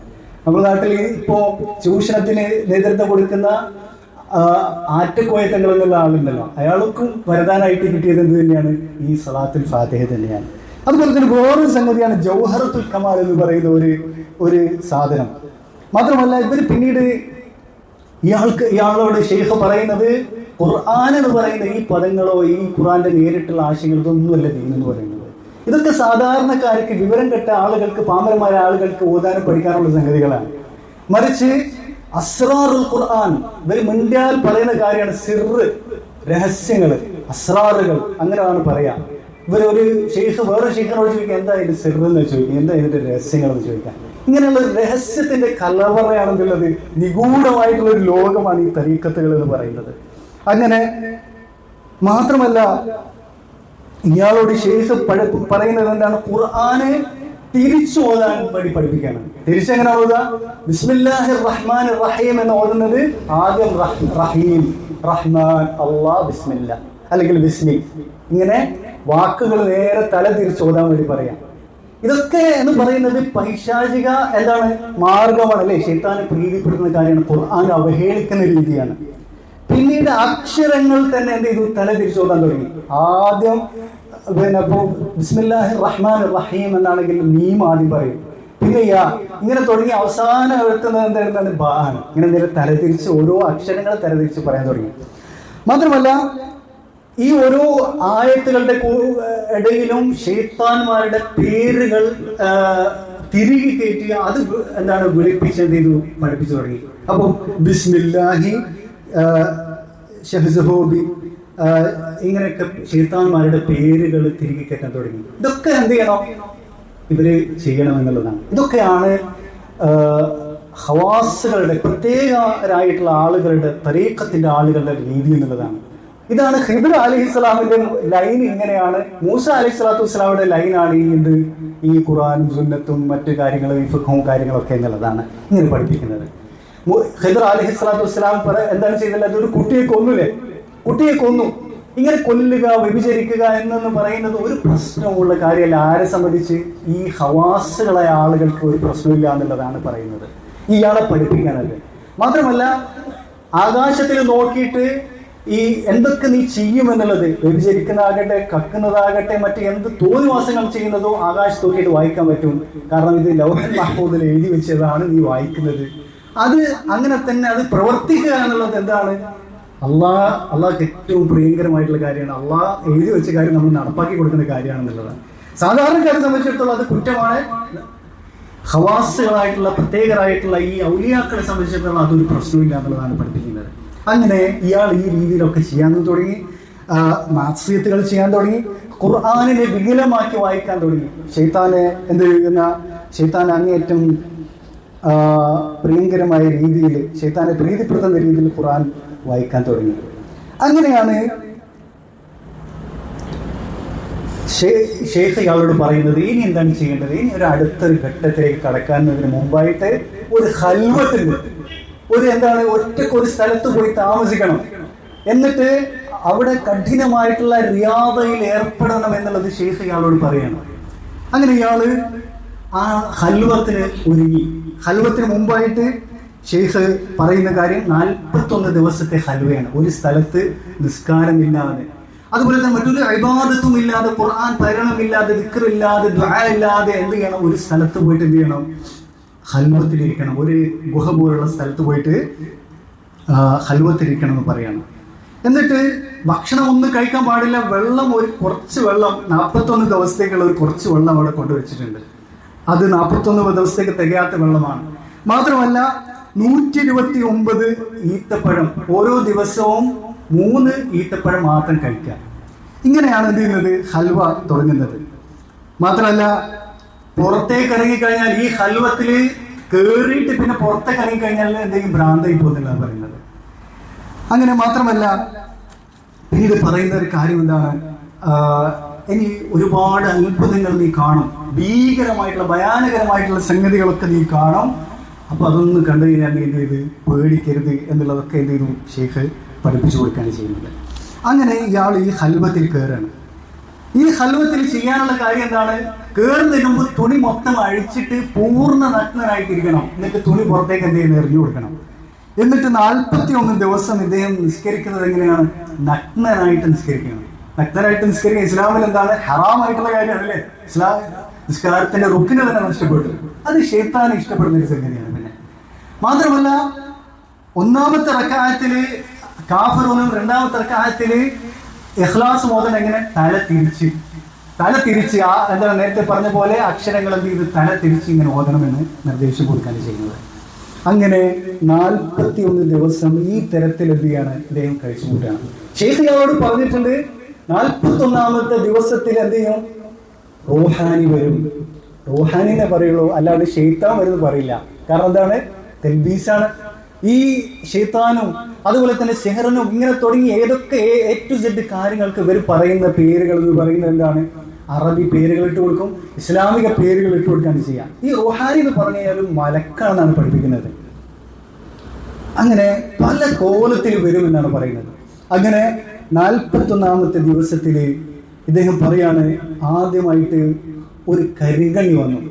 കരിങ്കണ്ണി എന്നുള്ളത് അറബിയിൽ പറയുന്നത് അർബായി എന്നാണ് പറയാ. 41 കാലുള്ള സാധനം, വിഷജന്തുവായിട്ട് നമ്മൾ കാണുന്ന സംഗതി ഉണ്ടല്ലേ, കല്ലൊക്കെ എടുക്കുമ്പോൾ അതിന്റെ അടിയിൽ കാണുന്ന സാധനമാണ് ഈ വിഷജന്തുവായിട്ടുള്ള കരിങ്കണ്ണി എന്നുള്ള സാധനം. ഈ കരിങ്കണ്ണി എന്നുള്ളത് ഏകദേശം 30 മീറ്റർ നീളത്തിൽ ഇയാളുടെ അടുത്തേക്ക് വരുന്നതാണ് ഇയാൾ കാണുന്നത്. ഭീകരമായ രൂപത്തിൽ ഇയാളുടെ അടുത്തേക്ക് വരികയാണ്. അപ്പോൾ ഇയാൾ ഓർക്കുന്നത് എന്താണ്? ഷെയ്ഖിന്റെ നിർദ്ദേശം. എന്ത് ചെയ്യരുത്? ചാഞ്ചാട്ടുണ്ടാകരുത്, നീ ചോടരുത്, ഓടിയാൽ പിന്നെ എന്തായിരിക്കും? പോയി ഭ്രാന്തായി പോകും. അങ്ങനെ ഇയാൾ ക്ഷമിച്ചു നിൽക്കുകയാണ്. പിന്നെ അത് കഴിഞ്ഞിട്ട് വരുന്നത് എന്താണ്? വലിയൊരു തേള്, ഇതേമാതിരി എന്താണ് 30 മീറ്ററൊക്കെ നീളമുള്ള ഭീമാകാരമായിട്ടുള്ള ഒരു തേള് വരികയാണ്. ഇതൊക്കെ എവിടെ വെച്ചിട്ടാണ് കാണുന്നത്? ഈ ഹൽവത്തിൽ വെച്ചിട്ട് ഇയാൾ നേരിട്ട് കാണുന്ന കാര്യമാണ് പറയുന്നത്. എന്നിട്ട് ഒരു സ്ത്രീ ഒരു ചെറിയ കൈക്കുഞ്ഞുമായിട്ട് ഇങ്ങനെ നടക്കുന്നുണ്ട്. എന്നിട്ട് ആ സ്ത്രീയുടെ തലയിൽ ഈ ഒരു വലിയ ഭീമാകാരമായിട്ടുള്ള തേള് ഒരു കൊത്തട കൊടുക്കും. ആ സ്ത്രീ എന്ത് ചെയ്യും? പേടിങ്ങനെ വീർക്കാൻ തുടങ്ങുന്നതാണ് പറയുന്നത്. ഇയാൾ നേരിട്ട് കണ്ട കാര്യമാണ്. അങ്ങനെ വീർത്ത് അവസാനം ഈ സ്ത്രീ എന്ത് ചെയ്യും? പൊട്ടിയെടുത്തേക്ക് ഈ സ്ത്രീയുടെ കയ്യിലുണ്ടായിരുന്ന കുട്ടി എന്ത് ചെയ്യാണ്? ഇദ്ദേഹത്തിന്റെ ഹാമിദ് ആദമിന്റെ മുമ്പിൽ വന്നിട്ട് വീഴണം. എന്നിട്ട് കുട്ടി മരിച്ചു പോവുകയാണ് ചെയ്യുന്നത്. അപ്പൊ ഇതൊക്കെ എങ്ങനെ കാണുന്ന, ഇതൊക്കെ പലപ്പോഴും എന്താണ് ശൈത്താനിയായിട്ടുള്ള തഖീലുകളായിരിക്കാം ഇയാൾ ഈ സ്ഥലത്ത് വെച്ച് കാണുന്നത്. പിന്നീട് അതേപോലെ കുതിരയെയും അതുപോലെ കഴുതയെയും ഒക്കെ ഇങ്ങനെ ഭീമാകാരമായ രൂപത്തിൽ ഇയാൾ എന്ത് ചെയ്യാണ് കാണുകയാണ് ചെയ്യുന്നത്. എന്നിട്ട് ഇവിടെ ഈ തരത്തിലുള്ള ഖുർആൻ തിരിച്ചോതുന്നതും അതുപോലെ തന്നെ ശൈത്താന്റെ നാമങ്ങൾ വിളിച്ചുകൊണ്ടുള്ള ദിക്റുകളും ഇങ്ങനത്തെ കാര്യങ്ങളൊക്കെ ഇയാൾ ചെയ്യുന്നുണ്ട് അല്ലേ. മാത്രമല്ല ഇയാളടുത്ത് അവസാനം പിന്നീട് ആര് വരികയാണ്, ഈ റൂഹാനി വരികയാണ്. റൂഹാനിയുടെ പേരെന്താണ്? സഹ്സഹോബി എന്നാണ് പേര്, അറിയപ്പെട്ട ശൈത്താന്റെ പേരാണത്. ആ സഹ്സഹോബി വരികയാണ്. എന്നിട്ട് സഹ്സഹോബി വരുന്നത് ശൈത്താന്റെ രൂപത്തിൽ വരാൻ സാധിക്കൂല അല്ലെ. ഒരു വില്ലായിട്ട് ഒരു എന്താണ് വില്ലിനെ പറയാ, നിഴലായിട്ട് ഇങ്ങനെ കാണാൻ വലിയ ഒരു രൂപം. ആ രൂപത്തിൽ അതിന് മനുഷ്യന്റെ ഒരു കോലത്തിൽ തന്നെയാണുള്ളത്, പക്ഷെ ഭീമാകാരമായിട്ടുള്ള രൂപം, അതിനെന്തിന് വാലുണ്ട്. ഇതാണ് സഹ്സഹോബിന്റെ രൂപം എന്ന് പറയുന്നത്. എന്നിട്ട് സഹ്സഹോബി ഇയാളോട് സംസാരിക്കാണ്, ശൈത്താൻ സംസാരിക്കാണ്. ഇനി മുതൽ കറാമത്തുകൾ വെളിപ്പെടും, അത്ഭുതകരമായിട്ടുള്ള സംഗതികൾ ഇങ്ങനെ വെളിപ്പെടും. നീ ഇപ്പോൾ എന്തായിട്ടുണ്ട്, ഔലിയാക്കളിൽ പ്രധാനിയായി തീർന്നിട്ടുണ്ട്, നീ കൊത്തുബായി തീർന്നിട്ടുണ്ട്, കൊത്തുബുൽ ആലമായിട്ടുണ്ട്, മുദബ്ബിറുൽ ആലമായിട്ടുണ്ട് എന്ന് പറയും. അങ്ങനെ മാത്രമല്ല നാളെ രാവിലെ മുതൽ ഇതെല്ലാം നടക്കാൻ പോകുന്നതാണ് പറയുന്നത്. എന്നിട്ട് ആകാശത്തേക്ക് നോക്കാൻ പറയും. ആകാശത്തേക്ക് നോക്കുമ്പോൾ അവിടെ കുറെ ഹർഫുകൾ കാണാൻ ഇയാള്. ആ കുറെ ഹർഫുകൾ ഇങ്ങനെ എന്ത് ചെയ്തിട്ടുണ്ട്, പല കോലത്തിലും തിരിച്ചും മറിച്ചൊക്കെ എഴുതിയിട്ടുണ്ട്. എന്നിട്ട് ഈ സഹ്സഹോബി ഇയാളോട് പറയുന്നത് എന്താണ്, ഇതാണ് ലൗഹുൽ മഹ്ഫൂദ് എന്നാണ് പറയുന്നത്. അങ്ങനെ പിന്നെ മാത്രമല്ല, ഇനി ഒരു തിന്മ ചെയ്താലും ഒരു കുഴപ്പമില്ല, ഇനി വ്യഭിചരിച്ചാലോ ഇനി എന്ത് തോന്നിവാസം ചെയ്താലും ഒരു കുഴപ്പമില്ല. എന്താണ് ഔലിയാക്കളെ സംബന്ധിച്ചിടത്തോളം നിയമങ്ങളോ ഒന്നും ബാധകമല്ല എന്നുള്ളതാണ്. അങ്ങനെ മാത്രമല്ല ഇയാളോട് പറയുന്നത്, ആദ്യമായിട്ട് പോയിട്ട് എന്ത് ചെയ്യണം, ഒരു സ്ഥലത്ത് ഏകദേശം 40 കിലോമീറ്ററിലേറെ ദൂരമുള്ള ഒരു സ്ഥലത്ത് ഒരു മൃഗത്തിന്റെ തോളെല്ലുണ്ട്. ആ തോളെല്ല് എന്ത് ചെയ്യണം, കൊണ്ടുവരണം എന്ന് പറയും. എന്നിട്ട് നേരെ കണ്ടിട്ടുള്ള സംഗതികൾ, ശൈത്താന്റെ പേരുകളും കാര്യങ്ങളും മന്ത്രങ്ങളും ഒക്കെ എന്ത് ചെയ്യണം, ആ തോളലിൽ എഴുതണമെന്ന് എന്ത് ചെയ്യുന്നു സഹ്സഹോബി ഇയാളോട് പറയും. എന്നിട്ട് ഇയാൾ പറയുന്നത് എന്താണ്, നിമിഷങ്ങൾക്കുള്ളിൽ ആ സ്ഥലത്ത് എത്തിപ്പെടാനും തിരിച്ചു വരാനും സാധിച്ചു എന്നാണ് പറയുന്നത്. ഈ തോളലുമായിട്ട് വരികയാണ്. എന്നിട്ട് ഇതൊക്കെ എന്ത് ചെയ്യാണ്, കണ്ട കാര്യങ്ങളൊക്കെ അതിൽ എഴുതിയാണ്. എന്നിട്ട് ഇയാളോട് പറയുന്ന കാര്യം, ഇനി മുതൽ ഒരുപാട് നിബന്ധനകളുണ്ട്. കൊത്തുപാകണമെങ്കിൽ, കറാമത്തുകൾ വെളിപ്പെടണമെങ്കിൽ ഒരുപാട് നിബന്ധനകളുണ്ട്. ഒന്നാമത്തെ കാര്യം, റമദാനിലേക്ക് കടന്നിട്ടുണ്ട്. ആ ഒരു സമയം എന്ന് പറയുന്നത് ഖൽവത്തിന്റെ അവസാന നാളുകൾ റമദാനിലേക്ക് കടന്നിട്ടുണ്ട്. ഈ റമദാനിലോ ഇനി മുതലുള്ള റമദാനിൽ എന്ത് ചെയ്യാൻ പാടില്ല, നോമ്പെടുക്കാൻ പാടില്ല. ഇത് പറയാ മലക്ക് പറയോ, റൂഹാനിയായിട്ടുള്ള മലക്ക് പറയോ? ഇല്ല, ശൈത്താനേ പറയുള്ളൂ. മാത്രമല്ല അസ്ർ നിസ്കരിക്കരുത്. മറ്റു നിസ്കാരങ്ങൾ നിസ്കരിച്ചാൽ പക്ഷെ വുദു ഇല്ലാതെ നിസ്കരിക്കണം. ഇതാണ് പറയുന്നത്. അപ്പൊ എന്തുണ്ടാക്കാൻ പറ്റും, കൂടുതൽ തെൽബീസ് ഉണ്ടാക്കാൻ പറ്റും അല്ലേ. ജനങ്ങളുടെ മുമ്പിൽ എന്ത് ചെയ്യുന്നുണ്ട്, നല്ല വേഷവും തലക്കെട്ടൊക്കെ ആയിട്ട് വന്നിട്ട് നിസ്കരിക്കുന്നുണ്ട്. പക്ഷെ എന്താണ്, വുദു ഇല്ലാണ്ടായിട്ട് നിസ്കരിക്കുന്നുണ്ടാവുക. മാത്രമല്ല ഇദ്ദേഹത്തോട് പറയുന്നത്, അള്ളാനെ ചീത്ത പറയണം, അള്ളാനെ എന്ത് ചെയ്യണം, അവഹേളിക്കണം, ചീത്ത വിളിക്കണം. അങ്ങനെ ഇതൊക്കെ ഏതൊരു മനുഷ്യന്റെ ഉള്ളിലും, ഇനി ഏത് ആശയത്തിലുള്ള ആളാണെങ്കിലും ഏത് മതത്തിലുള്ള ആളാണെങ്കിലും അയാളുടെ ഉള്ളിൽ എന്തുണ്ടാകും, ഒരു പ്രകൃതിപരമായിട്ട് അയാളുടെ ഉള്ളിലുള്ള സംഗതി ഉണ്ടാകും. അള്ളാഹനെ ചീത്ത വിളിക്കാന്ന് പറയുന്നത്, അതിനെ എതിർക്കുന്ന ഒരു കാര്യം ഉണ്ടാവും. അവിടെയൊക്കെ ഇവരോട് പറയുന്ന കാര്യം എന്താണ്, ചോദ്യം ഇവിടെ ചോദിക്കരുത്. ചോദ്യം ചോദിച്ചാൽ ഔട്ട് അല്ലേ. എന്താണ് സംഭവിച്ചത്, ഖിദ്ർ അലൈഹി സ്വലാത്തു വസ്സലാമയോട് കുറെ ചോദ്യം ചോദിച്ചാൽ ആകെ പ്രശ്നം പറ്റിയത്, മൂസ അലൈഹി സ്വലാത്തു വസ്സലാമയ്ക്ക് പ്രശ്നം പറ്റിയത്. അങ്ങനെയാണ് പിന്നീട് ലദുന്യായ ഇൽമു പഠിക്കാൻ ആർക്ക് പറ്റാതിരുന്നത്, മൂസ അലൈഹി വസ്സലാമ പറ്റാതിരുന്നത്. ഇങ്ങനെയുള്ള ഒരു ഖുറാഫാത്താണ് എന്ത് ചെയ്യുന്നത്, പഠിപ്പിക്കുന്നത്. ഇങ്ങനെയുള്ള ആദ്യമേ ഇവരെന്ത് ചെയ്യുന്നുണ്ട്, നാട്ടിലുള്ള സൂഫിസവും ഈ നാട്ടിലുള്ള മതപരമായിട്ടുള്ള വാദങ്ങളിലും ഒക്കെ ഇവർ പഠിപ്പിക്കുന്നത് ഈ തരത്തിലുള്ള സിഹിറിനെ പാകമാക്കുന്ന രീതിയിലാണ് ഇവരൊക്കെ വളർന്നു വരുന്നത് എന്നുള്ളതാണ്. അപ്പൊ ഇതൊക്കെ പിന്നീട് എന്ത് ചെയ്യാണ്, ഒരു ദീനായിട്ട് ഇവർ സ്വീകരിക്കുന്നതാണ് നമുക്ക് കാണാൻ സാധിക്കുന്നത്. മാത്രമല്ല മുസ്ഹഫിന്റെ മുകളിൽ എന്ത് ചെയ്യണം, മലമൂത്ര വിസർജനം നടത്തണമെന്ന് പറയുകയാണ് ചെയ്യുന്നത്. ഇതൊക്കെ കണ്ടീഷൻ, ഇതൊക്കെ ചെയ്താലാണ് കുത്തുപാകാൻ പറ്റുള്ളൂ, കറാമത്തുകൾ വെളിപ്പെട്ടുള്ളൂ എന്നുള്ളതാണ്. അതുപോലെ തന്നെ അള്ളാഹുവിനല്ലാതെ എന്ത് ചെയ്യണം, അറക്കണം. ഇനി അറക്കുന്ന സമയത്ത് എന്തെങ്കിലും ലോഹമായിട്ടുള്ള സംഗതി വായിൽ കടിച്ചു പിടിക്കാൻ, ബിസ്മി ചൊല്ലാതിരിക്കാൻ വേണ്ടി, അറിയാണ്ടെങ്കിലും ഒരു എന്താണ് ബിസ്മി ചൊല്ലിപ്പോകുന്ന ഒരു ഘട്ടമുണ്ടല്ലോ, അങ്ങനെ ചെല്ലാതെ രീതിയിൽ. അങ്ങനെ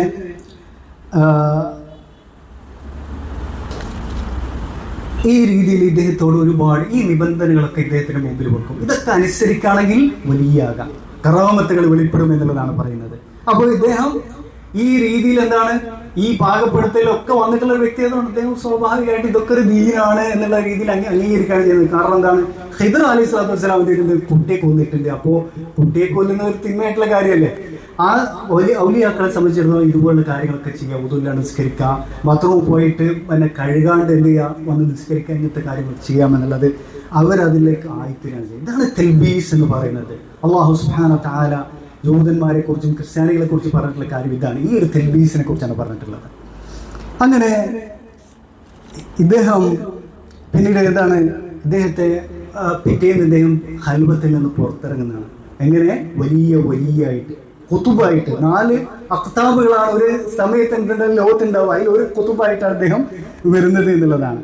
മാത്രമല്ല ഇദ്ദേഹം പുറത്തു വരുന്ന സമയത്ത് ഒരുപാട് നൂറുകണക്കിന് ആളുകൾ, പണ്ഡിതന്മാര്, വലിയ ആളുകൾ, പല നാടുകൾ, പല ദിക്കുകളിൽ നിന്ന് വന്നിട്ട് ഇദ്ദേഹത്തെ എന്ത് ചെയ്യാണ്, സ്വീകരിക്കാൻ വേണ്ടി വരികയാണ് ചെയ്യുന്നത്. ഇദ്ദേഹം എന്താണ് കഠിനമായിട്ടുള്ള റിയാദ പൂർത്തീകരിച്ച് വലിയായിട്ട് രംഗത്ത് പുറത്തിറങ്ങി എന്നുള്ളതാണ്. അങ്ങനെ മാത്രമല്ല ആളുകൾ ഒരുപാട് ആടുകളെ കറക്കാൻ തുടങ്ങി. എന്താണ്, ജനങ്ങൾക്ക് ഈ ഒരു സന്തോഷത്തിന് ഈ ഒരു വലിയൊരു ആഘോഷമാക്കി ഇത് മാറ്റുകയും ജനങ്ങൾക്ക് ഭക്ഷണം നൽകുകയൊക്കെ ചെയ്തു എന്നുള്ളതാണ്. പിന്നെ പിറ്റേന്ന് മുതൽ കറാമത്തുകളാണ്. കറാമത്തുകളുടെ എന്താ പറയുക, ഒരു പരമ്പരയാണ് തുടങ്ങുന്നത്. ആദ്യം ഇദ്ദേഹം ഇങ്ങനെ ഇറങ്ങി വരുന്ന സമയത്ത് തന്നെ ഒരാളിങ്ങനെ എന്ത് ഒരു കൂജയുമായിട്ട് നടക്കുന്നുണ്ട്. കൂജ ഉണ്ടല്ലോ, വെള്ളം നിറയ്ക്കുന്ന ഒരു കൂജ. ഒരാളിങ്ങനെ കൂജയുമായിട്ട് നടക്കുന്നുണ്ട്. ഇയാൾ ആളോട് പറഞ്ഞു കൂജ നിലത്ത് വെക്കെന്ന് പറഞ്ഞു. എന്നിട്ട് ഈ കൂജയോട് വരാൻ പറഞ്ഞു. കൂജ ദൂരമുള്ള കൂജ എന്ത് ചെയ്യാണ്, സ്വയം ഒഴുകി ഇയാളുടെ അടുത്തേക്ക് വരികയാണ് ചെയ്യുന്നത്. എന്നിട്ട് ഈ ആളുകൾക്ക് വെള്ളം ഒഴിച്ചു കൊടുക്കുകയാണെങ്കിൽ ഈ കൂജ സ്വന്തം ഒഴിച്ചു കൊടുക്കണം. ഇതാണ് ഒന്നാമത്തെ കറാമത്ത് എന്ന് പറയുന്നത്. മാത്രമല്ല ഈ കൂജ തന്നെ പിന്നെ വെള്ളം കഴിഞ്ഞു കഴിഞ്ഞാൽ വേറെ സ്ഥലത്ത് പോയിട്ട് കിണറിലും ഹൗദിലൊക്കെ പോയിട്ട് സ്വന്തം പോയിട്ട് എന്ത് ചെയ്തു, നിറഞ്ഞു വരും എന്നുള്ളതാണ്. ഇത് നേരിട്ട് നടന്ന സംഗതിയാണ് പറയുന്നത്. ഇതൊന്നും എന്തൊരു കഥയായിട്ട് ഞാൻ പറയുന്നതല്ല. എന്നിട്ട് മാത്രമല്ല മറ്റൊരു വലിയൊരു കറാമത്തുണ്ടായി. അതൊരു സ്ത്രീ ഉണ്ടായിരുന്നു, ഒരു ബത്തൂൽ എന്ന് പറയുന്ന ഒരു സ്ത്രീ ഉണ്ടായിരുന്നു. ആ ഒരു സ്ത്രീ എന്ന് പറയുന്നത് കുറെ സാധനങ്ങളൊക്കെ ഉണ്ടാക്കുകയും ഒക്കെ ചെയ്തിട്ട് അങ്ങാടിയിൽ പോയി കച്ചവടം ചെയ്യുന്ന ഒരു സ്ത്രീയാണ്. ആ ഒരു സ്ത്രീയെ വഴി മധ്യേ എന്ത് ചെയ്യാണ്, ഒരു വലിയ ചെന്നായ ഇങ്ങനെ തടഞ്ഞു നിർത്തുകയാണ്. ഇവർ ഈ സാധനങ്ങളൊക്കെ അവരുടെ ഷാൾ ഇതെല്ലാം കെട്ടിയിട്ട് നെഞ്ചത്തെ ഇങ്ങനെ പിടിക്കുകയാണ്. എന്നിട്ട് ആ സ്ത്രീ വിളിക്കുന്നത് എന്താണ്, യാ ഷെയ്ഖ് ഹാമിദ് അൽ ഹഖ്മി. ഷെയ്ഖ് ഹാമിദ് എന്നെ കാത്തോളനെ എന്ന് വിളിക്കുകയാണ് ചെയ്യുന്നത്. അങ്ങനെ അപ്പം തന്നെ ഒരു പക്ഷി വന്നിട്ട് ഈ ചെന്നായ എടുത്താൽ കൊണ്ടുവരും. ഈ സംഗതി ആരറിയുന്നില്ല, ഈ പറയുന്ന ഷെയ്ഖ് ഹാമിദ് അറിഞ്ഞിട്ടേ ഇല്ല. അങ്ങനെ പിന്നീട് ഈ ഒരു സ്ത്രീ എന്ത് ചെയ്യാണ്, ഈ അങ്ങനെയുള്ള നാടുകളിലൊക്കെ ചെന്നായ്ക്കള് മനുഷ്യന്മാരെ പിടിച്ചു തിന്നാന്നുള്ളതൊക്കെ സ്വാഭാവികമായിട്ടുള്ള വളരെ സാധാരണമായിട്ടുള്ള കാര്യമാണ്. അങ്ങനെ ഈ സ്ത്രീ എന്താണ് ഒരുപാട് ഭക്ഷണങ്ങളൊക്കെ ഉണ്ടാക്കിയിട്ട് ഇദ്ദേഹത്തെ ഷെയ്ഖ് ഹാമിദിനെ കാണാൻ വരികയാണ്. അപ്പൊ ഇദ്ദേഹം പറയാണ്, എന്റെ ചെവിയിൽ വന്നിട്ട് ഒരു സംഗതി മന്ത്രിച്ചു. എന്താ മന്ത്രിച്ചത്, നടന്ന കാര്യങ്ങൾ വന്നിട്ട് ഇങ്ങനെ ഒരു സംഗതി, അദൃശ്യമായ ഒരു സംഗതി വന്നിട്ട് മന്ത്രിച്ചു എന്നുള്ളതാണ്. ഇതിന്റെ ഈ പെണ്ണുങ്ങളുടെ പേര് ബത്തൂൽ എന്നാണ്. ഇങ്ങനെയൊക്കെ നടന്നു, വഴിയിൽ വെച്ചിട്ട് ചെന്നായ കഴിക്കാൻ വന്നു, എന്നിട്ട് പക്ഷി എടുത്ത് കൊണ്ടുപോയി എന്നുള്ളത്. അങ്ങനെ ഇദ്ദേഹം പറഞ്ഞു, വരൂ ബത്തൂൽ. എന്നിട്ട് എന്ത് ചെയ്യാണ്, ഈ നടന്ന കാര്യങ്ങൾ അങ്ങോട്ടാണ് പറഞ്ഞു കൊടുക്കുകയാണ്. ഇയാൾ ഇതിനു മുമ്പ് അറിഞ്ഞിട്ടേ ഇല്ല. അങ്ങനെ പിന്നെ ഈ കഥ നാട്ടിലൊക്കെ പ്രചരിച്ചു എന്നുള്ളതാണ്. പിന്നെ നോക്കേണ്ട ആവശ്യമില്ലല്ലോ, വലിയ ഷെയ്ഖായി, മുദബ്ബറായി, അതുപോലെ കുതുബായി എന്നുള്ളതാണ്.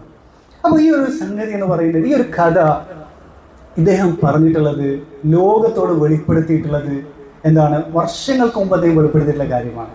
കഴിഞ്ഞ റമദാനിൽ സൗദി അറേബ്യയിലെ ഒഫീഷ്യൽ ചാനലായിട്ടുള്ള ഖലീജിയ ചാനലിൽ അദ്ദേഹം നൽകിയിട്ടുള്ള 2 മണിക്കൂറുള്ള അഭിമുഖത്തിൽ ഇത് വെളിപ്പെടുത്തുന്നത് ഈ ഒരു സംഭവം.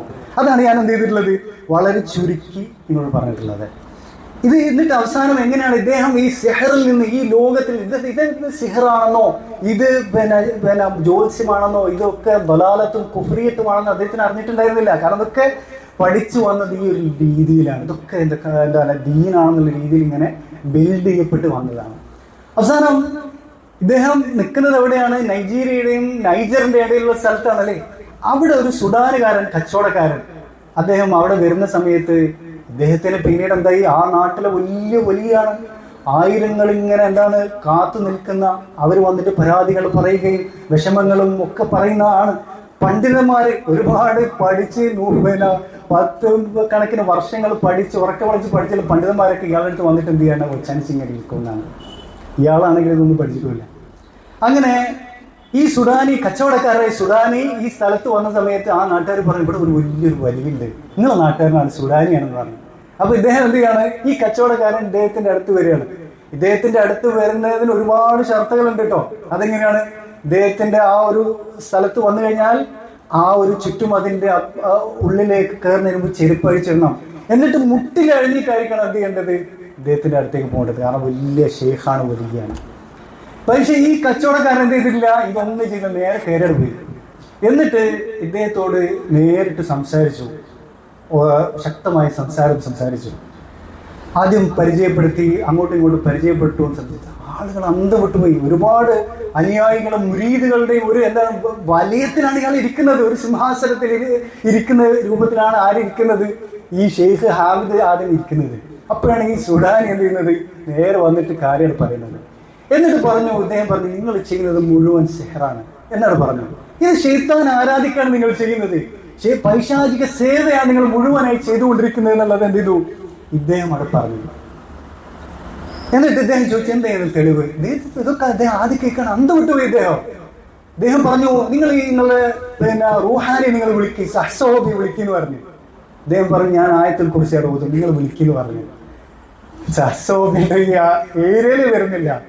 പിന്നീട് ആ രീതിയിലാണ് പിന്നീട് ഇദ്ദേഹം എന്ത് ചെയ്യുന്നത്, ഇത് പൈശാചിക വലയമാണ്, നിഗൂഢ ലോകമാണെന്ന് അദ്ദേഹത്തിന് തിരിച്ചറിവുണ്ടാവുകയും പിന്നീട് ഈ സിഹർ വലിച്ചെറിയും തൗഹീദിന്റെ വെളിച്ചത്തിലേക്ക് അദ്ദേഹം വരുന്നത് എന്നുള്ളതാണ്. എന്നിട്ട് ഈ കാര്യങ്ങൾ എന്ത് ചെയ്യുന്നുണ്ട്, വെളിപ്പെടുത്താൻ ചെയ്യുന്നത്. എന്നിട്ട് ഈ തൗഹീദി ദഅവത്തിൽ അദ്ദേഹം എന്ത് ചെയ്യാണ്, പിന്നീട് അദ്ദേഹം ഏർപ്പെടാൻ ചെയ്യുന്നത്. ഞാൻ പറഞ്ഞത് കഴിഞ്ഞ റമദാനില് അദ്ദേഹം ഈ ഖലീജിയ ചാനൽ നടത്തിയിട്ടുള്ള 2 മണിക്കൂറിലേറെയുള്ള അഭിമുഖത്തിൽ പറഞ്ഞിട്ടുള്ള കാര്യങ്ങളാണ്. ഇതേ കാര്യം തന്നെ ഒരു യമൻകാരനായിട്ടുള്ള സാഹിർ, അദ്ദേഹവും സിഹർ ഈ തരത്തിൽ വർഷങ്ങളോളം എന്ത് ചെയ്തിട്ടുണ്ട്, വർഷങ്ങളോളം സിഹറിലും ഈ ദജലിലും മുഴുകിയിട്ട് അവസാനം എന്ത് ചെയ്തിട്ടുണ്ട്, അതൊക്കെ ശൈത്താനിയത്താണ്, പൈശാചിക സേവയാണ് തിരിച്ചറിഞ്ഞ് വന്നിട്ടുണ്ട്. അദ്ദേഹത്തിന്റെ പേരാണ് ദാവൂദ് മുഹമ്മദ് ഫർഹാൻ എന്ന് പറയുന്ന യമൻകാരനാണ്. അദ്ദേഹം നബീൽ അവതയവുമായിട്ട് ഒരു അഭിമുഖം നടത്തിയിട്ടുണ്ട്. അയാളുടെ ജീവിതത്തിൽ എന്തൊക്കെയാണ് നടന്നിട്ടുള്ളത്, ഏത് തരത്തിലാണ് ശൈത്താൻ അവരെന്ത് ചെയ്തിട്ടുള്ളത്, പൂജിച്ചിട്ടുള്ളത് എന്നുള്ള കാര്യങ്ങൾ. ഇത് എന്തൊക്കെയാണോ ഈ ഹാമിദ് ആദം പറഞ്ഞിട്ടുള്ളത്, ആ കാര്യങ്ങൾ തന്നെയാണ് ആരും പറയുന്നത്, ഈ യമൻകാരനായിട്ടുള്ള ദാവൂദ് ഫർഹാനും പറയുന്നത്. ഞാനത് അതിലേക്ക് കിടക്കുന്നില്ല, കാരണം നമുക്ക് സമയം കുറവാണ്.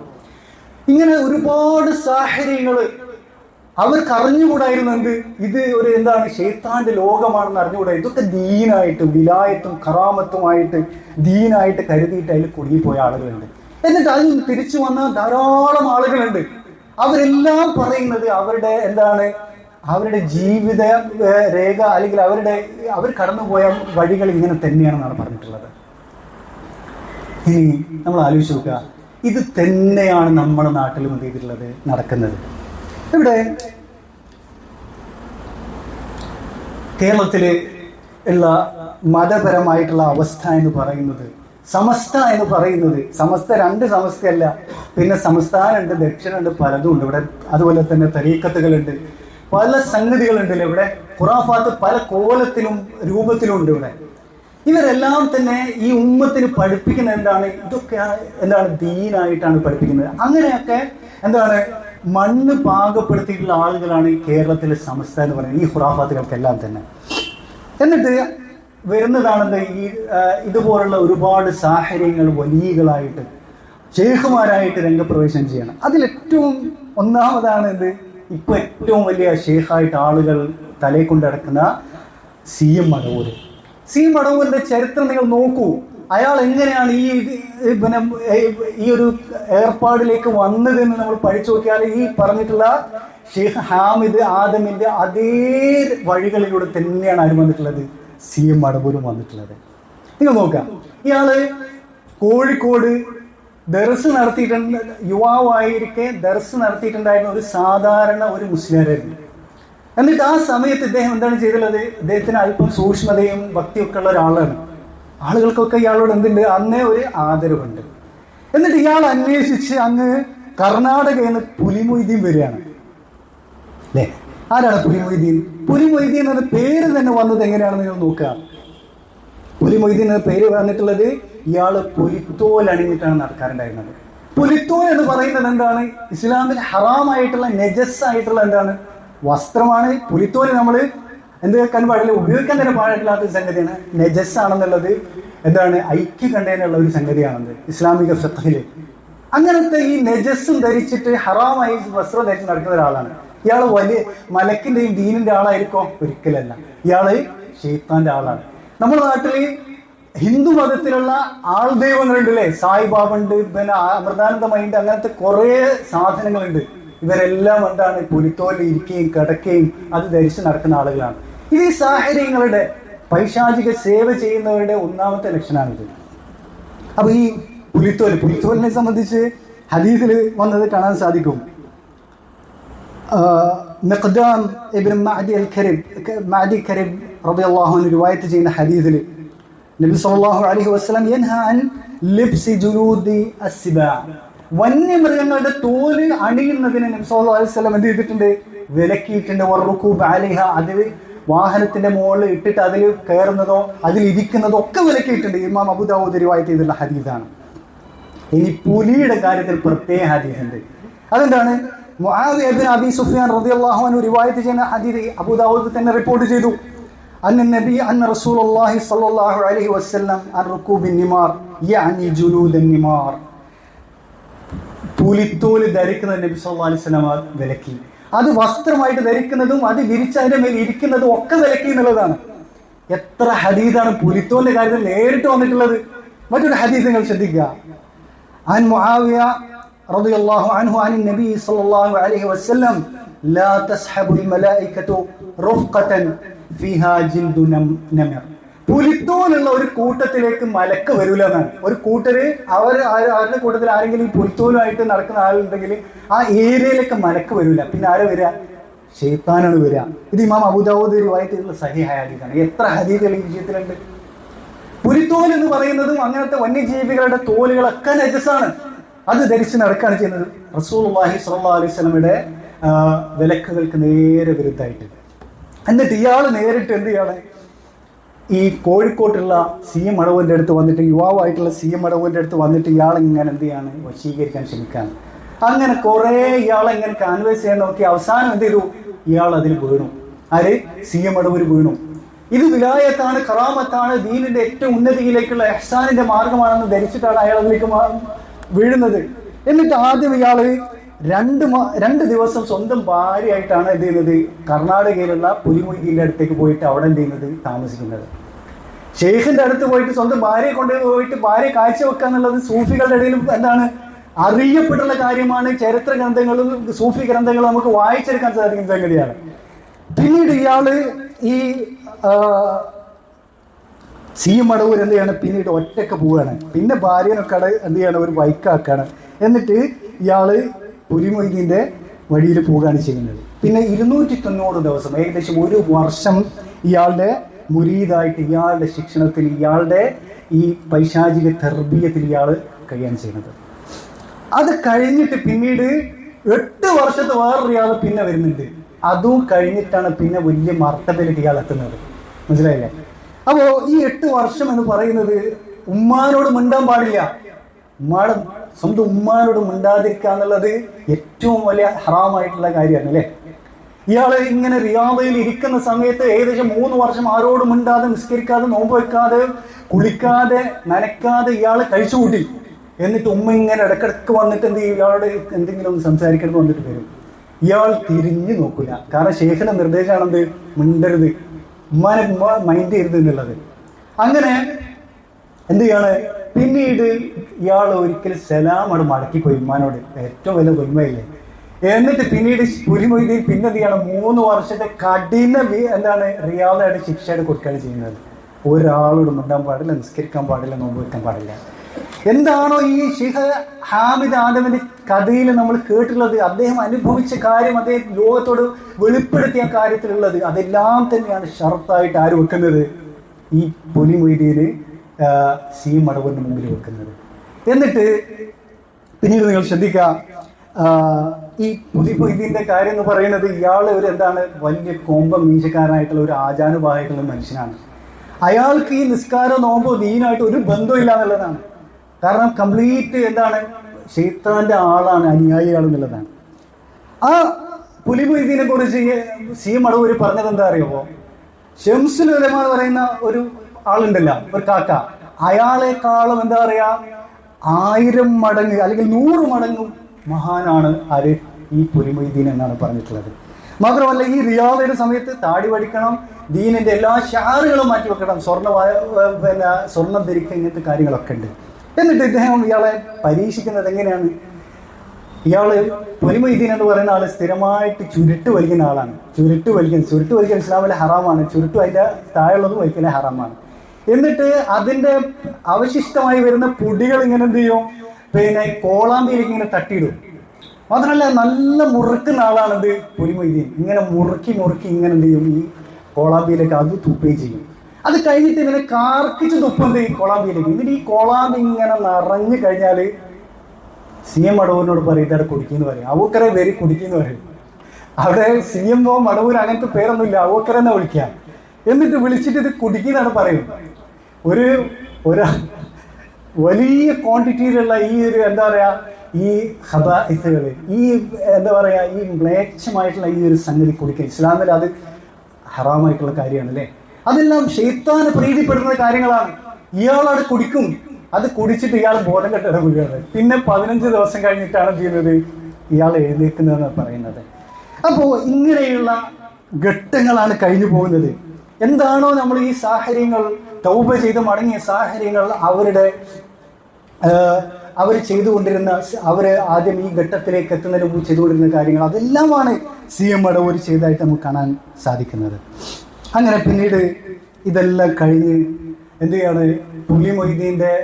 പുലിമൊയ്തീൻ സി എം മടവൂരിന്റെ മടിയിൽ തലവെച്ചിട്ടാണ് എന്ത് ചെയ്യുന്നത്? ചത്തുപോകുന്നത്. എന്നിട്ട് ആ സമയത്ത് വളരെ ദുർഗന്ധം വമിച്ച ആളുകളെല്ലാം ഓടിപ്പോയി എന്നാണ് പറയുന്നത്. ആളുകളൊക്കെ ഇയാൾ വലിയ ഷെയ്ഖായിട്ട് കരുതുന്ന ആളാണ്. പക്ഷെ അടുക്കാൻ പറ്റുന്നില്ല, അത്രക്ക് ദുർഗന്ധം എന്നുള്ളതാണ്. അങ്ങനെ അതിനുശേഷമാണ് ഇയാൾ എന്തായി മാറിയത്? സി എം മടവൂര് വലിയായിട്ട് മാറുന്നത്, ഷെയ്ഖായിട്ട് മാറുന്നത്. ഈ 8 വർഷക്കാലം ഈ ഒരു ഹൽവത്തുകളിൽ, മൂപ്പന്റെ വീട്ടിൽ വേറെ 2 മൂപ്പന്മാരുടെ വീട്ടിലാണ് ഇയാൾ ഹൽവത്തിൽ കഴിഞ്ഞിരുന്നതാണ്. ആ സമയങ്ങളൊക്കെ നേരത്തെ ഈ ഹാമിദ് ആദമിന്റെ കഥയിൽ പറഞ്ഞതുപോലെ ഒരു ഈത്തപ്പഴവും കുറച്ചൊരു മുറുക്ക് വെള്ളമൊക്കെയാണ് ഒരു ദിവസം കുടിക്കാൻ കൊടുക്കുക. മാത്രമല്ല നിസ്കരിക്കാൻ പാടില്ല. ആ കാലങ്ങളിൽ ഒന്നും തന്നെ ജുമാക്ക് പങ്കെടുക്കാൻ പാടില്ല, നോമ്പെടുക്കാൻ പാടില്ല. പിന്നീട് അയാൾ എന്ത് ചെയ്യാണ്? വെളിച്ചത്തേക്ക് വരികയാണ്. വേറൊരു കോലത്തിൽ, താഴെയൊക്കെ പോയി വേറൊരു കോലത്തിലാണ് വരുന്നത്. എന്നിട്ട് ആദ്യമായിട്ട് വരുന്നത് ചാലിയം എന്ന് പറയുന്ന കോഴിക്കോടുള്ള സ്ഥലത്തേക്കാണ് വരുന്നത് റമദാൻ മാസത്തിൽ.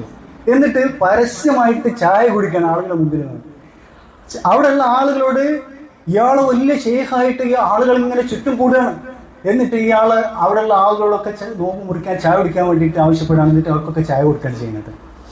ഇവിടെ കേരളത്തിലെ അന്നുണ്ടായിരുന്ന വലിയ പണ്ഡിതന്മാരായിട്ട് പറയപ്പെടുന്ന ഖമറുൽ ഉലമമാരും ഷംസുൽ ഉലമമാരും തുടങ്ങിയിട്ടുള്ള, അതുപോലെ തന്നെ മുഹഖിഖ് ആയിട്ട് അറിയപ്പെട്ടുള്ള അങ്ങനത്തെ കുറേ ആളുകളുണ്ട്, പേരുകളുണ്ട് അല്ലേ? കണ്ണിയത്ത്, അതുപോലെ തന്നെ EK, AP, അങ്ങനെ OK, അങ്ങനത്തെ കുറേ പേരുകളുണ്ട്. ഇവർക്കൊന്നും തന്നെ ഇതിന്റെ മുമ്പിൽ ഒന്നും പറയാൻ സാധിക്കുന്നില്ല. കാരണം ഇവർ പഠിച്ചിട്ടുള്ളത് എന്താണ്? ഈ സമസ്ത എന്ന് പറയുന്നതിന്, ഈ സിഹറിന്റെ മേല്, ഈ വക ശൈത്താനീയത്തിന്റെ മേല് കട്ടിപ്പടിക്കപ്പെട്ടുള്ള ഒരു ആശയമാണ്. അവരെ സംബന്ധിച്ചിടത്തോളം ഇത് ഏറ്റവും വലിയ കറാമത്താണ്. മനസ്സിലായില്ലേ? അപ്പോ ഇവിടെ നമ്മൾ ഇമാം ഷാഫിഈ റഹിമഹുല്ലാഹ് പറഞ്ഞിട്ടുള്ള കാര്യം ഒന്നുകൂടെ ശ്രദ്ധിക്കുക. ഒരാൾ ഇങ്ങനെ അത്ഭുതങ്ങൾ കാണിക്കാൻ തുടങ്ങിക്കഴിഞ്ഞാൽ അയാളുടെ കാര്യം നിങ്ങൾ എന്ത് ചെയ്യുക? ഖുർആനും സുന്നത്തിലും തട്ടിച്ചു നോക്കുക. അയാളുടെ വിശ്വാസങ്ങൾ, പ്രവൃത്തികൾ, അയാളുടെ രീതികളൊക്കെ തട്ടിച്ചു നോക്കുക. സി മടവൂരിന്റെ കാര്യത്തിൽ നമുക്കറിയാം, നിസ്കരിക്കില്ല, ജുമാ പങ്കെടുക്കൂല, നോമ്പെടുക്കൂല, എല്ലാവിധ ഇസ്ലാമിക നിയമനിർദ്ദേശങ്ങളിൽ നിന്നും അയാൾക്ക് ബാധകമല്ല എന്നുള്ളതാണ്. ഇത് തന്നെയാണ് എന്താണ് സാഹിറാണെന്നുള്ളതിന്റെ ഒന്നാമത്തെ ലക്ഷണം.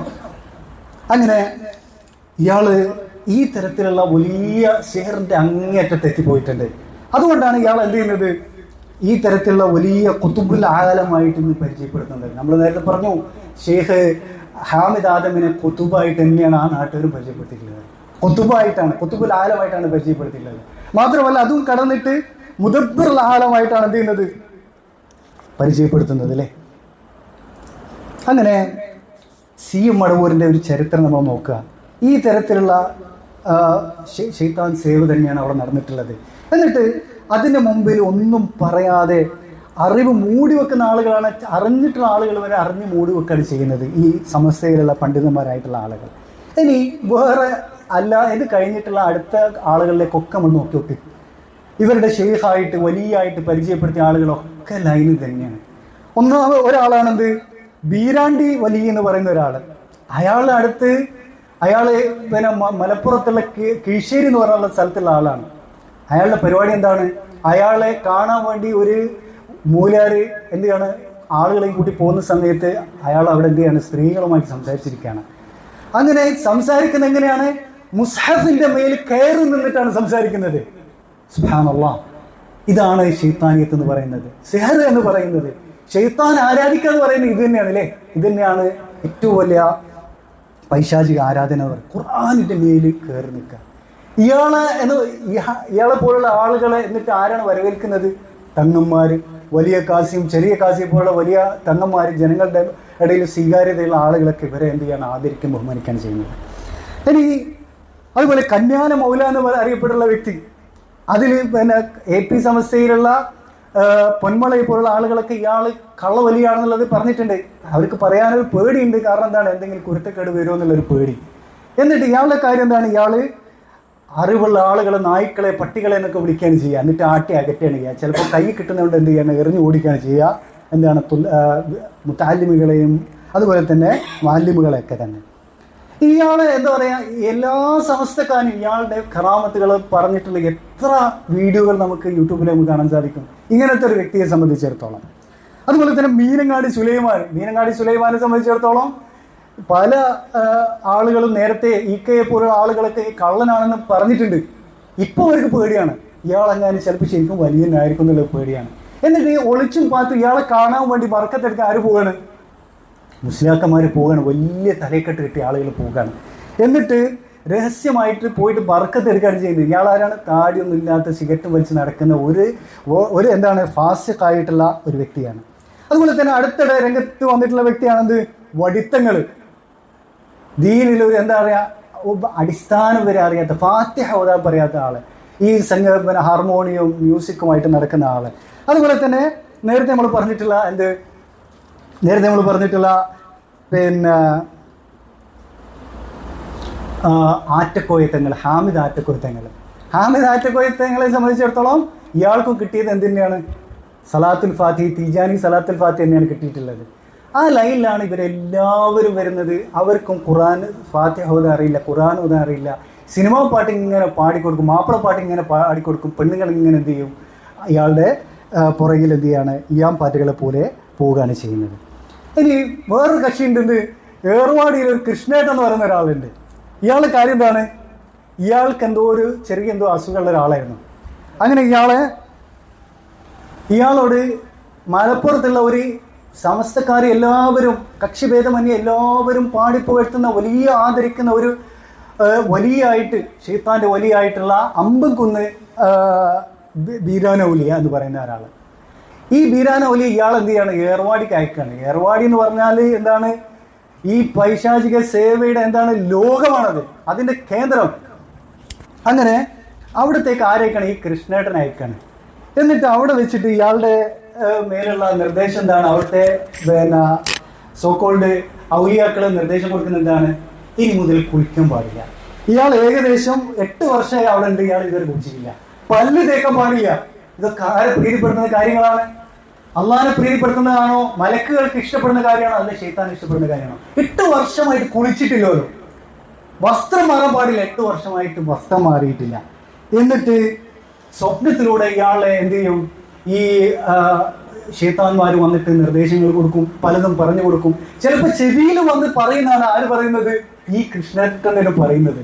എന്നിട്ട് ഇയാൾ ഇങ്ങനെ കുറെ ഈ എന്താ പറയുക, ഈ കള്ള സലാത്തുകളൊക്കെ ഇങ്ങനെ പാടി, അതുപോലെ തന്നെ ഔലിയന്മാരുടെ എന്താണ് മധുഹകൾ പാടി ഇങ്ങനെ നടക്കുകയാണ് ചെയ്യുന്നത്. ഇതാരാണ്? ഈ ഏർവാടി കൃഷ്ണേട്ടൻ. ഇനിയിപ്പോൾ ഇയാൾ ഒരു കൃഷ്ണേട്ടനാണ്. ഇയാൾ ചെയ്യുന്നത് എന്താ പറയുക, അയാളുടെ ഒരു ലെവൽ വെച്ചിട്ടാണ് നമ്മൾ എന്ത് ചെയ്യാം, ചില ആളുകൾ പറഞ്ഞേക്കാം. പക്ഷെ ഇപ്പോഴത്തെ അവസ്ഥ എന്താണ്? ഇയാളെ കാണാൻ വേണ്ടിയിട്ട് എല്ലായിടത്തും ആളുകൾ എന്ത് ചെയ്യാണ്, ഏർവാടിക്ക് പോവാണ് കൃഷ്ണേട്ടനെ കാണാൻ വേണ്ടി. വലിയ തലക്കെട്ട് കെട്ടിയ മൂല്യാക്കന്മാര്, സഖാഫിമാര്, അഹ്സനുമാരും സാദിമാരൊക്കെ പോകണത് കൃഷ്ണേട്ടനെ കാണാൻ വേണ്ടിയിട്ട്. എന്നിട്ട് കൃഷ്ണേട്ടനോട് പറയുന്നത് എന്താണ്? നിങ്ങളാണ് ഔലിയാക്കൾക്ക് സേവിച്ച ആള്, ഔലിയാക്കളെ അടുത്തറിഞ്ഞിട്ട ആളുകളാണ്, ഔലിയാക്കളുടെ എന്താ പറയാ ആ അറിവുകൾ ഞങ്ങൾക്കൊന്ന് പറഞ്ഞു തരുന്നത്. ആരടുത്ത് പോയിട്ടാണ് പറയുന്നത്? ഈ എന്താ പറയാ വർഷങ്ങളിരുന്ന് പഠിച്ചിട്ടുള്ള കിതാബുകൾ മേലെ അടയിരുന്നിട്ടുള്ള ഈ മുസ്ലിയാക്കന്മാർ പോയിട്ട് കൃഷ്ണേട്ടനോടാണ് പറയുന്നത് ഈ അറിവുകൾ ഞങ്ങൾ പറഞ്ഞു തരുമെന്ന് പറയുകയാണ് ചെയ്യുന്നത്. സുബ്ഹാനല്ലാഹ്. നമ്മൾ ചിന്തിക്കണം, എവിടെയാണ് ഇവർ കിടക്കുന്ന ഒരു ലോകം എന്ന് പറയുന്നത് ഈ ഒരു ശൈത്താന്റെ ലോകത്തിലാണ് കിടക്കുന്നത് എന്നുള്ളതാണ്. അപ്പോൾ മാത്രമല്ല നമ്മുടെ നാട്ടിൽ ഇതിനൊക്കെ അപ്പുറത്ത് എന്താണ് എന്തെല്ലാം കാര്യങ്ങൾ സിഹറുമായിട്ട് നേരിട്ട് ബന്ധമുള്ള, ശൈത്താനുമായിട്ട് നേരിട്ട് ബന്ധമുള്ള എന്തെല്ലാം കാര്യങ്ങൾ ഈ ഔലിയാക്കൾ എന്ന പേരിൽ നടക്കുന്ന ആളുകളല്ലാത്ത തന്നെ സാധാരണ മുസ്ലിയാക്കന്മാർ തന്നെ ബന്ധപ്പെടുന്ന സിഹറിൻ്റെ മേഖലകൾ. അതാണ് അസ്മാ തൽസമാത്തുകളിലെ ഇവരുടെ ഗ്രന്ഥങ്ങളിലെല്ലാം തന്നെ പഠിപ്പിക്കപ്പെട്ട് പോന്നിട്ടുള്ള സംഗതിയാണ് അസ്മാ തൽസമാത്ത് എന്ന് പറയുന്നത്. അസ്മാ എന്ന് പറഞ്ഞിട്ട് ഇവർ പറയുന്നത് അസ്മാ ഉൽ ഹുസ്ന എന്ന് പറയുന്നു. അസ്മാ ഉൽ ഹുസ്ന അതിൻ്റെ 4 അകലത്ത് വരെ ഇല്ലാത്ത ഒരു സംഗതിയാണ്. അതിലൊക്കെ ശൈത്താന്മാരുടെ പേരുകൾ. നമുക്ക് അറബിയിലല്ലാത്ത പേരുകളാണുള്ളത് ഒരുപാട്. ഈ സഹ്സഹോബിയുടെ പേര് പറഞ്ഞ പോലത്തെയുള്ള കടിച്ചാൽ പൊട്ടാത്ത പേരുകളാണ് അതിലുള്ളത്. എന്നിട്ട് അതൊക്കെ ഇങ്ങനെ മുട്ടേൻ്റെ മേലും തകിടിൻ്റെ മേലും അതുപോലെ തന്നെ ഇലേൻ്റെ മേലും ഇതൊക്കെ ഇങ്ങനെ എഴുതുകയാണ് ഇവർ ചെയ്യുന്നത്. അതുപോലെ തന്നെ നെജസ് കൊണ്ട് എഴുതുന്നത്, തല തിരിച്ചെഴുതുന്ന അള്ളാഹിൻ്റെ പേരുകളൊക്കെ തല തിരിച്ചെഴുതും. കാരണം എന്താണ്? സാധാരണക്കാരെന്ത് ചെയ്യും, പറ്റിക്കാൻ വേണ്ടിയിട്ട്. ഇവിടെ നമ്മൾ എത്തുന്നത് ഈ തിൽബീസിലേക്കാണ്. എത്രത്തോളമാണ് ഇവരെന്ത് ചെയ്യുന്നത്, ഈ ഉമ്മത്തിലെ സാധാരണക്കാരെ പറ്റിക്കുന്നത്. ഈ കുഫ്രിയത്തുകൾക്കൊക്കെ ഇസ്ലാമിൻ്റെ കുപ്പായാണ് ഇട്ട് കൊടുക്കുകയാണ് ചെയ്യുന്നത്. അതുപോലെ അറബി ജ്യോതിഷം, അറബിയുടെ പേരാണ് കൊടുത്തു കഴിഞ്ഞാൽ പിന്നെ ഹലാലായി. ജ്യോതിഷം തന്നെ അത് നക്ഷത്രങ്ങളുടെ പേരുകളും ഈ എന്തൊക്കെയാണോ ഹൈന്ദവ പൂജാരിമാർ പണിക്കന്മാർ എന്തൊക്കെയാണ് ചെയ്യുന്നത് അത് തന്നെ ഇവർ ചെയ്യാണ്. അതിൻ്റെ പേരുകൾ കാർത്തിക അതുപോലെ മറ്റേത് മറിച്ചെന്ന് പറഞ്ഞിട്ട് ആ നക്ഷത്രങ്ങളുടെയൊക്കെ പേരും ആ ദിവസങ്ങൾക്ക് ആ നക്ഷത്രത്തിൽ ജനിച്ച ആളുകൾക്ക് ഇന്ന ദിവസങ്ങളിൽ നിന്നൊക്കെ ലക്ഷണവും ലക്ഷണക്കേടും ഒക്കെ അവർ പറഞ്ഞു കൊടുക്കുകയാണ് ചെയ്യുന്നത്. അതുപോലെ തന്നെ ഇസ്ലാമിക തച്ചുശാസ്ത്രം. എന്ത് ഇസ്ലാമിക തച്ചുശാസ്ത്രം? തച്ചുശാസ്ത്രം എന്ന് പറയുന്നത് ഹൈന്ദവ എന്താ പറയുക മതത്തിന്റെ ഭാഗമായിട്ടുള്ള സംഗതിയാണ്. ഇതിനെയും ഇസ്ലാമീകരിക്കുകയാണ് ചെയ്യുന്നത്. അപ്പോഴും എന്തായി തീർന്നു? ഇപ്പൊ ഇസ്ലാമിക ബാങ്ക് എന്നൊക്കെ പറഞ്ഞ പോലെ, ഇസ്ലാമിക ജിന എന്ന് പറയുന്നത് പോലെ ഇസ്ലാമിക എന്ന് ബാക്കിൽ ചേർത്ത് കൊടുത്താൽ പിന്നെ എന്തായി, ഹലാലായി തീർന്നു എന്നുള്ളതാണ്. അതുപോലെ തന്നെ അറബി മാന്ത്രികം, കണക്ക്, അസ്റാറുകൾ, അതുപോലെ കല്ലുകൾ, ഇങ്ങനത്തെ എന്താ പറയുക മോതിരക്കല്ലുകൾ, ഓരോ കല്ലിനും ഓരോ എന്താണ് തഅ്സീർ ഉണ്ടാകും എന്നുള്ളതാണ് പഠിപ്പിക്കുന്നത്. എന്നിട്ട് ആളുകളെ കൊണ്ട് എന്താ പറയുക ലക്ഷങ്ങൾ കൊണ്ട് ഇതെന്ത് ചെയ്യാണ് വാങ്ങിപ്പിക്കുകയാണ് ചെയ്യുന്നത്. കച്ചവടക്കാരും പഠിക്കുന്ന ആളുകൾ വിദ്യാർത്ഥികളൊക്കെ ഇതൊക്കെ വാങ്ങിക്കുന്ന എന്താണ് ലക്ഷങ്ങൾ കൊടുത്തിട്ട് ഇതൊക്കെ വാങ്ങിയാൽ എന്തുണ്ടാകും, ഇന്ന ലക്ഷങ്ങൾ നടക്കും, ഇന്ന് മോതിരം ധരിച്ചു കഴിഞ്ഞാൽ വലിയ പണക്കാരനാകാൻ പറ്റും എന്നുള്ളതൊക്കെയാണ് പഠിപ്പിക്കുന്നത്. മാത്രമല്ല സിഹറിന്റെ ഗ്രന്ഥങ്ങൾ നമ്മുടെ നാട്ടിലുള്ള സമസ്തക്കാരുടെ ലൈബ്രറികളിൽ എന്താണ് യഥേഷ്ടം നമുക്ക് കാണാൻ കഴിയും. ആ ഗ്രന്ഥങ്ങളെല്ലാം തന്നെ മലയാളത്തിൽ പരിഭാഷപ്പെടുത്തപ്പെട്ടിട്ടുണ്ട്. അത് മാത്രമല്ല എളുപ്പത്തിൽ പഠിച്ചു തുടങ്ങാനും ഒക്കെ എന്ത് ചെയ്യുന്നുണ്ട്, അതിൻ്റെ ഈസി കോഴ്സുകൾ, 1 മാസത്തെ കോഴ്സ്, 2 ആഴ്ചത്തെ കോഴ്സ് ഇതൊക്കെ അവർ കൊടുക്കുന്നുണ്ട് എന്നുള്ളതാണ്. നോക്കുക നിങ്ങൾ എത്രത്തോളമാണ് ഈ ഒരു സമസ്തയുടെ അതല്ലെങ്കിൽ നമ്മുടെ നാട്ടിലെ ഈ സൂഫികളുടെയും അശ്അരികളുടെയും ഒരു ലോകം എന്ന് പറയുന്നത് ഈ ശൈത്താനുമായിട്ടും സിഹറുമായി ബന്ധപ്പെട്ട് കിടക്കുന്നു എന്നുള്ളതാണ്. ഇവിടെ അവസാനമായിട്ട് നമുക്ക് പറയാനുള്ളത്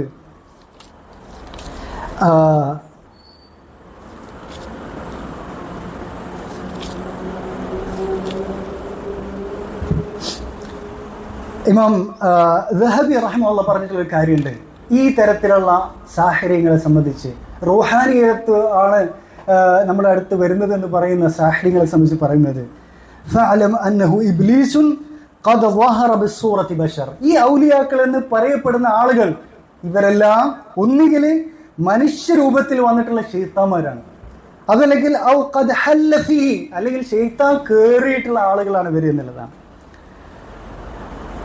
ഇനി എന്നിട്ട് പറയുന്നു ഫൈൻ ജബിൻത മിൻഹു ഫഹ്റുബ്, ഇവരെ കണ്ടിട്ട് നിനക്ക് പേടിയുണ്ടെങ്കിൽ ഓടിക്കൊള്ളൂ, വഇല്ല ഫസ്റഅഹു, ഇല്ലെങ്കിൽ അവരെ നിങ്ങൾ എന്ത് ചെയ്യണം, അടിച്ച് വീഴ്ത്തണം, വബ്റുക അലാ സദ്രിഹി, എന്നിട്ട് ഈ ഔലിയാക്കളുടെ എന്താ നെഞ്ചത്ത് നിങ്ങൾ എന്ത് ചെയ്യണം, മുട്ടുകാലി കയറ്റി വെക്കണം, വഖറ അലൈഹി ആയത്തുൽ കുർസി, ആയത്തുൽ കുർസി അവിടെ ഓതണം ഇവരുടെ മേത്ത്, എന്നിട്ട് വഹ്നുഖുഹു, കഴുത്തടഞ്ഞിരിക്കുകയും ചെയ്യണം. ഇതാരാ പറയുന്നത്? ഇമാം ദഹബിയാണ് പറയുന്നത്. അപ്പോൾ എന്ത് ചെയ്യുന്നു, ശൈത്താനാണ് എന്ത് ചെയ്യുന്നു, ഇയാളിൽ നിന്ന് ഓടി അകലും എന്നുള്ളതാണ്. ഇവിടെ സൂഫികളെ സംബന്ധിച്ചിടത്തോളം ഇതാണ് ഈ ഔലിയാക്കളുടെ അവസ്ഥ എന്ന് പറയുന്നത്. ഇതാണ് ഇവരുടെ കറാമത്തുകളുടെയും വിലായത്തിൻ്റെയും അവസ്ഥ എന്ന് പറയുന്നത്. ഇവിടെ നിങ്ങൾ നോക്കൂ, നമുക്ക് എല്ലാവർക്കും അറിയാവുന്ന ഒരു സംഭവമാണെന്ത്, ഇമാം അബ്ദുൽ ഖാദിർ അൽ ജീലാനി റഹ്മഹുല്ലാഹ്. അബ്ദുൽ ഖാദിർ ജീലാനി അറിവും ഇബാദത്ത് കൊണ്ടൊക്കെ അറിയപ്പെടുന്ന വ്യക്തിയാണല്ലേ. അദ്ദേഹത്തിൻ്റെ മുമ്പിൽ അദ്ദേഹത്തിന് നടന്നിട്ടുള്ള ഒരു എന്താ പറയുക സംഭവമാണെന്ത്, ഒരിക്കലും ആകാശത്തേക്ക് നോക്കുന്ന സമയത്ത് അവിടെ ഒരു സിംഹാസനം വെളിപ്പെട്ട് കിടക്കുന്നു. എന്നിട്ട് ആ സിംഹാസനത്തിൽ നിന്ന് എന്ത് ചെയ്യാണ്, അതിൻ്റെ സിംഹാസനം വെളിച്ചം കൊണ്ട് ഇങ്ങനെ മൂടിയിട്ടുണ്ട്. എന്നിട്ട് പറയുന്നത് എന്താണ്, യാ അബ്ദുൽ ഖാദിർ അന റബ്ബുക്, അബ്ദുൽ ഖാദിറെ ജീലാനി ഞാൻ റബ്ബാണ്, നിന്റെ റബ്ബാണെന്ന് എന്ത് ചെയ്യാണ്, ആകാശത്ത് നിന്ന് വിളിച്ചു പറയാണ്. വഖദ് ഹലൽതു ലക മാ ഹറംതു അലാ ഗൈരിക്, മറ്റുള്ളവർക്കെല്ലാം ഹറാമാക്കിയിട്ടുള്ള കാര്യങ്ങൾ ഞാൻ നിനക്ക് എന്ത് ചെയ്തിട്ടുണ്ട്, ഹലാലാക്കി തന്നിട്ടുണ്ട് എന്ന് ആകാശത്ത് വിളിച്ചു പറയാണ്. ഖാല ഫഖുൽതു ലഹു അൻത അല്ലാഹു അല്ലദീ ലാ ഇലാഹ ഇല്ലാ ഹു, ലാ ഇലാഹ ഇല്ലാ ഹു, അല്ലാഹു അല്ലാതെ മറ്റു ആരും ആരാധനക്ക് അർഹതയില്ലാതെ ആ അല്ലാഹ് തന്നെയാണോ നീ എന്ന് എന്ത് ചെയ്യാണ്, ആ വെളിച്ചത്തോട് ചോദിക്കുകയാണ് ചെയ്യുന്നത്. അപ്പോൾ എന്നിട്ട് പറയാണ് അബ്ദുൽ ഖാദിർ ജീലാനി റഹ്മഹുല്ലാഹ്, ഇഖ്സ യാ അദുവല്ലാഹ്, അല്ലാഹുവിൻ്റെ ശത്രുവെ നീ എന്ത് ചെയ്യുക, നീ നിന്നിനാവുക. ഖാല ഫതമസ്സക ദാലിക അന്നൂർ വസാറ ദുൽമ, ആ പ്രകാശം അവിടെ പോയി, പിന്നീട് അവിടെ ഇരുട്ടാട് വന്നു. എന്നിട്ട് ആ ഇരുട്ടിൽ നിന്ന് ശബ്ദം വന്നു, എന്ത്, യാ അബ്ദുൽ ഖാദിർ ജീലാനി തങ്ങളെ, നജൗത മിന്നി ബിഫിഖ്ഹിക ഫി ദീനിക വഇൽമിക, താങ്കൾ എന്നിൽ നിന്ന് രക്ഷപ്പെട്ടിട്ടുണ്ട്, താങ്കളുടെ അറിവും ഫിഖ്ഹും കാരണത്താൽ രക്ഷപ്പെട്ടു പോയിട്ടുണ്ട്. ലഖദ് ഫതൻതു ബിഹാദിഹിൽ ഖസ്സതി 70 റജുലൻ, 70 ആളുകളെ ഞാൻ എന്ത് ചെയ്തിട്ടുണ്ട്, ഇതുമാതിരി ഞാൻ പ്രത്യക്ഷപ്പെട്ടിട്ട് ഞാൻ എന്ത് ചെയ്തിട്ടുണ്ട്, പഴപ്പിച്ചിട്ടുണ്ട് എന്ന് ആരാ പറയുന്നത്? ഇബ്ലീസാണ് പറയുന്നത്, ശൈത്താനാണ് പറയുന്നത്. ഇത് അബ്ദുൽ ഖാദിർ ജീലാനിയെ സംബന്ധിച്ചിടത്തോളം അദ്ദേഹം എന്താണ്, വലിയ പണ്ഡിതനാണ്, അദ്ദേഹത്തിന് ഇത് തിരിച്ചറിയാൻ സാധിക്കും.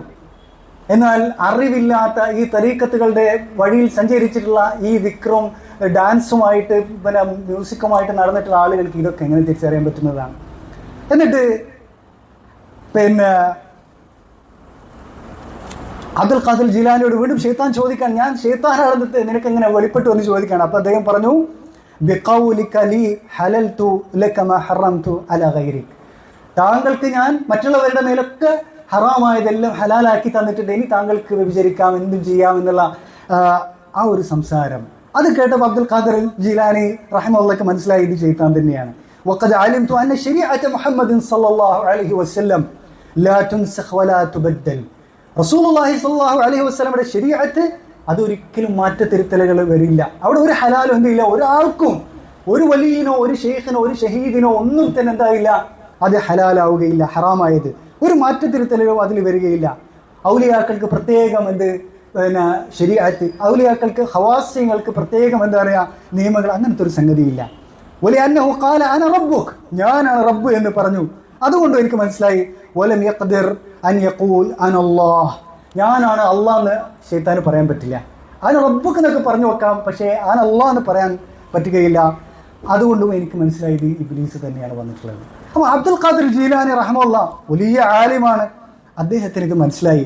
ഈ ഒരു രീതിയിലാണ് ശൈത്താൻ എന്ത് ചെയ്യുന്നത്, നമ്മുടെ നാട്ടിലുള്ള ഈ ആളുകളെ വിലായത്തും കറാമത്തും ഇഹ്സാനും ഒക്കെ സങ്കല്പിച്ച് സ്വപ്നം കണ്ട് നടക്കുന്ന ആളുകളെ വഴി പിഴപ്പിക്കുന്നത് ഇങ്ങനെയാണ്. ഇനി നോക്കുക, ഞാൻ പറഞ്ഞു ഈ കേരളത്തിലെ ഈ സമസ്ത എന്ന് പറയുന്നത് അതുപോലത്തെ തരീഖത്തുകളും എല്ലാം ഇതിൽ മുങ്ങിക്കുളിച്ചിട്ടുള്ള, ഇതിലൊക്കെ ഇതിൻ്റെ അതിപ്രസരമാണ് കാണാൻ സാധിക്കുന്നത്. സിഹറിൻ്റെയും ശൈത്താനിക സേവയുടെയും ആരാധനയൊക്കെ അതിപ്രസരം. ഇവരുടെ ഏറ്റവും വലിയ പണ്ഡിതനാണ് ഹുജ്ജത്തുൽ ഇസ്ലാം ഗസാലി. ഗസാലി പറയുന്നത് നിങ്ങൾ നോക്കൂ. ഗസാലി പറയുന്നു, വമൻ അറാദ അൻ യുബ്സിറ അൽ ജിൻ മുശാഹദതൻ വമുസാദഖ വമുഖാതബ വയസ്മഅ കലാമഹു വയുഈനൂനഹു അലാ മാ യുരീദ്. അപ്പോൾ ഒരാൾക്ക് ജിന്നിനെ കാണുന്ന ആഗ്രഹം ഉണ്ടെങ്കിൽ എന്ത് ചെയ്യണത്? ആരാ പറയുന്നത്? വലിയ പണ്ഡിതൻ ഗസാലിയ പറയണത്. എന്താ പറയുന്നത്? ജിന്നിനെ കാണുന്ന ഒരാൾക്ക് ആഗ്രഹമുണ്ട്, ജിന്നിനുമായിട്ട് നേരിട്ട് സമ്പർക്കം ചെയ്യണമെന്ന് ആഗ്രഹമുണ്ട്, അതുപോലെ തന്നെ ജിന്നുമായിട്ട് സംസാരിക്കുകയും ജിന്നിൽ നിന്ന് സഹായം സ്വീകരിക്കണം ആഗ്രഹമുണ്ടെങ്കിൽ എന്ത് ചെയ്യുക? ഒരാൾ ഫല്യഖ്റ സൂറത്തുൽ ജിൻ ഫി ബൈത്തിൻ ഖാലിൻ, ഒരു ഒഴിഞ്ഞ വീട്ടിൽ പോയിട്ട് എന്ത് ചെയ്യുക? സൂറത്തുൽ ജിൻ ഓതുക. ഇതും ഒരു തെൽബീസിന്റെ ഭാഗമാണ്. സൂറത്തുൽ ജിൻ മാഷാ അല്ലാഹ് എന്താ പറയുക, ഖുർആനാണ് ഓതേണ്ടത്. പക്ഷേ ആര് തന്നെ, ഗസാലി തന്നെ പറയുന്നുണ്ട്, വേറെ ദിക്റുകളിലോ ഒന്നും ഒഴുകാൻ പാടില്ല, നിസ്കാരത്തിന് പോകാൻ പാടില്ല, മറ്റൊന്നും ഒരു കാര്യത്തിലും പോകാൻ പാടില്ല എന്നുള്ളതാണ്. മാത്രമല്ല എന്ത് ചെയ്യണം? കുന്തിരിക്കം കത്തിക്കുക, എന്നിട്ട് ഇങ്ങനെ എന്ത് ചെയ്യുക? ആ കുന്തിരിക്കത്തിൻ്റെ മുമ്പിൽ ഇരുന്നിട്ട്, അതിൻ്റെ പുകേൻ്റെ മുമ്പിൽ ഇരുന്നിട്ട് ഇങ്ങനെ എന്ത് ചെയ്യുക? സൂറത്തുൽ ജിന്നിൻ്റെ സൂക്തങ്ങൾ ഇങ്ങനെ ഓതുക. അങ്ങനെ ചെയ്തു കഴിഞ്ഞാൽ അവിടെ നമുക്ക് പിന്നെ ജിന്ന് വെളിപ്പെടും. ഫഇദാ ഖറജു ഇലൈഹി ലാ യഖാഫുഹും, ജിന്ന് വെളിപ്പെട്ട് കഴിഞ്ഞാൽ പിന്നെ അവർ പേടിക്കരുത്. ഭീകരമായ രൂപത്തിലായിരിക്കും ജിന്ന് വരിക, ശൈത്താൻ വരിക, പേടിക്കരുത്. അതുപോലെ തന്നെ വയസ്തഖ്ദിം മിൻഹും മാ ശാഅ അലാ മാ യശാഉ മിൻ സിഹ്ർ വതൽസം. ആരാ പറയണത്? ഗസാലിയ പറയണത്. പിന്നെ ഇഷ്ടം പോലെ അവരിൽ നിന്ന് എന്ത് ചെയ്യുക? അവരിൽ നിന്നുള്ള ഖിദ്മത്തുകൾ സ്വീകരിക്കുക, അവരിൽ നിന്നുള്ള അത്ഭുതങ്ങളൊക്കെ നമുക്ക് വെളിപ്പെടുന്നത് സ്വീകരിക്കുക, സിഹ്ർ സ്വീകരിക്കുക. ആരാ പഠിപ്പിക്കുന്നത്? ഗസാലി പഠിപ്പിക്കുന്നതാണ്. ഞാൻ പറയുന്നത് ഗസാലിയുടെ ഗ്രന്ഥങ്ങൾ മുഴുവൻ ഈ സിഹ്ർ പഠിപ്പിക്കുന്ന ഗ്രന്ഥങ്ങളായിട്ട് നമുക്ക് കാണാൻ സാധിക്കും. ഇൻഷാ അല്ലാഹ് മറ്റൊരു സന്ദർഭത്തിൽ അതിനെ നമുക്ക് വിവരിക്കാവുന്നതാണ്. അതുപോലെ തന്നെ ഫഖ്റുദ്ദീൻ റാസിയെ സംബന്ധിച്ചിടത്തോളം സിഹ്റിന്റെ വലിയ വക്താവാണ്. സിഹ്ർ പഠിപ്പിക്കുന്ന ഒരു ഗ്രന്ഥം അയാൾ എഴുതി, അസ്സിർ അൽ മക്തൂം ഫി സിഹ്രി വ മുഖാതബത്തിൽ നുജൂം. സിഹ്ർ പഠിപ്പിക്കുന്ന ഗ്രന്ഥമാണ് സിർറുൽ മക്തൂം. അത് ഇയാൾ എഴുതിയതാണ് എന്നുള്ളത് അശ്അരി സൂഫി പണ്ഡിതന്മാർ തന്നെ രേഖപ്പെടുത്തിയിട്ടുള്ള കാര്യമാണ്. അതിൽ സിഹ്ർ മാത്രമല്ല, എന്ത് ജ്യോത്സ്യം ഒക്കെ പഠിപ്പിക്കുന്നുണ്ട്. നക്ഷത്രങ്ങളിലേക്ക് നോക്കിയിട്ട് ലക്ഷണങ്ങൾ പറയുന്നതും അതുപോലെ തന്നെ പിന്നെ അവസ്ഥകൾ പറയുന്നതും ഒക്കെ അതിലുണ്ട്. മാത്രമല്ല സൂഫികളുടെ ഏറ്റവും വലിയ ആരാധ്യനായിട്ടുള്ള വലിയാണ് ആര്? ഹല്ലാജ്. ഹല്ലാജിനെ സംബന്ധിച്ചിടത്തോളം അയാളുടെ ചരിത്രത്തിൽ നമുക്ക് കാണാൻ സാധിക്കും, സിയർ ആലം നുബലായിൽ കാണാൻ സാധിക്കും, ഖതീബുൽ ബഗ്ദാദിയുടെ താരിഖ് ബഗ്ദാദിലൊക്കെ നമുക്ക് വായിക്കാൻ സാധിക്കും. ഇന്ത്യയിലേക്ക് പോയിട്ട് സിഹ്ർ പഠിച്ചിട്ടുണ്ട്. ഇന്ത്യയിലുള്ള ഹൈന്ദവന്മാരുടെ അടുത്ത് വന്നിട്ട്, ഹൈന്ദവ സാഹിറന്മാരുടെ അടുത്ത് വന്നിട്ട് സിഹ്ർ പഠിച്ചു. എന്നിട്ട് തിരിച്ചു വന്നിട്ട് എന്തെയാണ്? സിഹറിൽ ഏർപ്പെടുകയാണ് ചെയ്യുന്നത്. സിഹറിലും പൈശാചിക സേവയിലും ഏർപ്പെടുകയാണ് ചെയ്യുന്നത്. മാത്രമല്ല പതിവായിട്ട് ഇന്ത്യയിലേക്കും അതുപോലെ തന്നെ പേർഷ്യയിലേക്കും ഇയാൾ ഈ വിഷയത്തിൽ എന്ത് ചെയ്യാറുണ്ടായിരുന്നു? കത്തിടപാടുകൾ നടത്താറുണ്ടായിരുന്നു എന്നുള്ളതാണ്. എന്തെങ്കിലും ഒരു പുതിയ രീതിയിലുള്ള സിഹർ വന്നിട്ടുണ്ടെങ്കിൽ അവിടെ നിന്ന് എന്ത് ചെയ്തു? കത്ത് എഴുതി അയച്ചു കൊടുക്കുമെന്നുള്ളതാണ്. അപ്പോൾ ഇങ്ങനെയുള്ള ആളുകൾ, ഇത് മുഴുവൻ സിഹറിൽ രൂപപ്പെടുത്തപ്പെട്ടിട്ടുള്ള എന്താ പറയുക ഒരു മതം തന്നെയാണ് ഈ സൂഫിസവും അതുപോലെ തന്നെ അശ്അരിയത്തും എന്ന് പറയുന്നത്. ഇവിടെ ഈ അശ്അരിയത്തും സൂഫിസവും തമ്മിൽ എന്തുണ്ട്? ഒരുപാട് വൈരുദ്ധ്യങ്ങളുണ്ട്. ഇവിടെ സമസ്തക്കാരെ സംബന്ധിച്ചിടത്തോളം ഒക്കെ എന്താണ്, ലോകത്തുള്ള മുഴുവൻ സൂഫികളെ സംബന്ധിച്ചിടത്തോളം ഒരേ സമയത്ത് അവരെന്തായിരിക്കും? അശ്അരികളായിരിക്കും. അതേ അവസരത്തിൽ ആത്മീയ വിഷയങ്ങളിൽ അവരെന്തായിരിക്കും? സൂഫികളായിരിക്കും. വിശ്വാസ കാര്യങ്ങളിൽ അശ്അരികൾ. അശ്അരിയത്ത് എന്ന് പറഞ്ഞാൽ അരിസ്റ്റോട്ടിലിന്റെ എന്താണ്? വിശ്വാസമാണ്. ആത്മീയ വിഷയങ്ങളിലോ അവർ സൂഫികളാണ്. അതാണ് തിയോസഫി, ഗ്രീക്കിൽ നിന്ന് വന്ന തിയോസഫി. കർമ്മശാസ്ത്ര വിഷയത്തിൽ 4 മദ്ഹബുകളിൽ ഏതെങ്കിലും ഒരു മദ്ഹബ് സ്വീകരിച്ചിട്ടുണ്ടാകും. അപ്പോൾ ഇതാണ് ഇസ്ലാമുമായിട്ട് അവർ ബന്ധിക്കുന്ന, അത് മുസ്ലിമീങ്ങളാക്കി തോന്നിപ്പിക്കുന്ന ഒരു കാര്യം എന്ന് പറയുന്നത് ഈ ഒരു മദ്ഹബ് എന്ന് പറയുന്നത്, കർമ്മശാസ്ത്രം എന്ന് പറയുന്ന ഒറ്റ കാര്യം. അല്ല എങ്കിൽ ഇവർ ഇസ്ലാമുമായിട്ട് യാതൊരു ബന്ധവുമില്ലാതെ. മാത്രമല്ല ഇവർക്കിടയിലുള്ള വൈരുദ്ധ്യം വളരെ രൂക്ഷമായിട്ടുള്ള വൈരുദ്ധ്യങ്ങളാണുള്ളത്. കാരണം ഇപ്പോൾ കേരളത്തെ സംബന്ധിച്ചിടത്തോളം ഷാഫിഈ മദ്ഹബും അശ്അരിയത്തും തമ്മിൽ ഭയങ്കരമായിട്ടുള്ള വൈരുദ്ധ്യമുണ്ട്. ഷാഫിഈ മദ്ഹബിലുള്ള അതിൻ്റെ ഉപജ്ഞാതാവായിട്ടുള്ള ഇമാം ഷാഫിഈ ആണെങ്കിലും അദ്ദേഹത്തിൻ്റെ ശിഷ്യന്മാരെല്ലാം തന്നെ സലഫു സാലിഹ്യങ്ങളുടെ അഖീദയിലുള്ള ആളുകളാണ്. അവരെല്ലാം സലഫികളാണ്. ഇബ്നു തൈമിയ്യ എന്തൊക്കെ പഠിപ്പിച്ചിട്ടുണ്ടോ അതൊക്കെ പഠിപ്പിച്ച ആളുകളാണ്.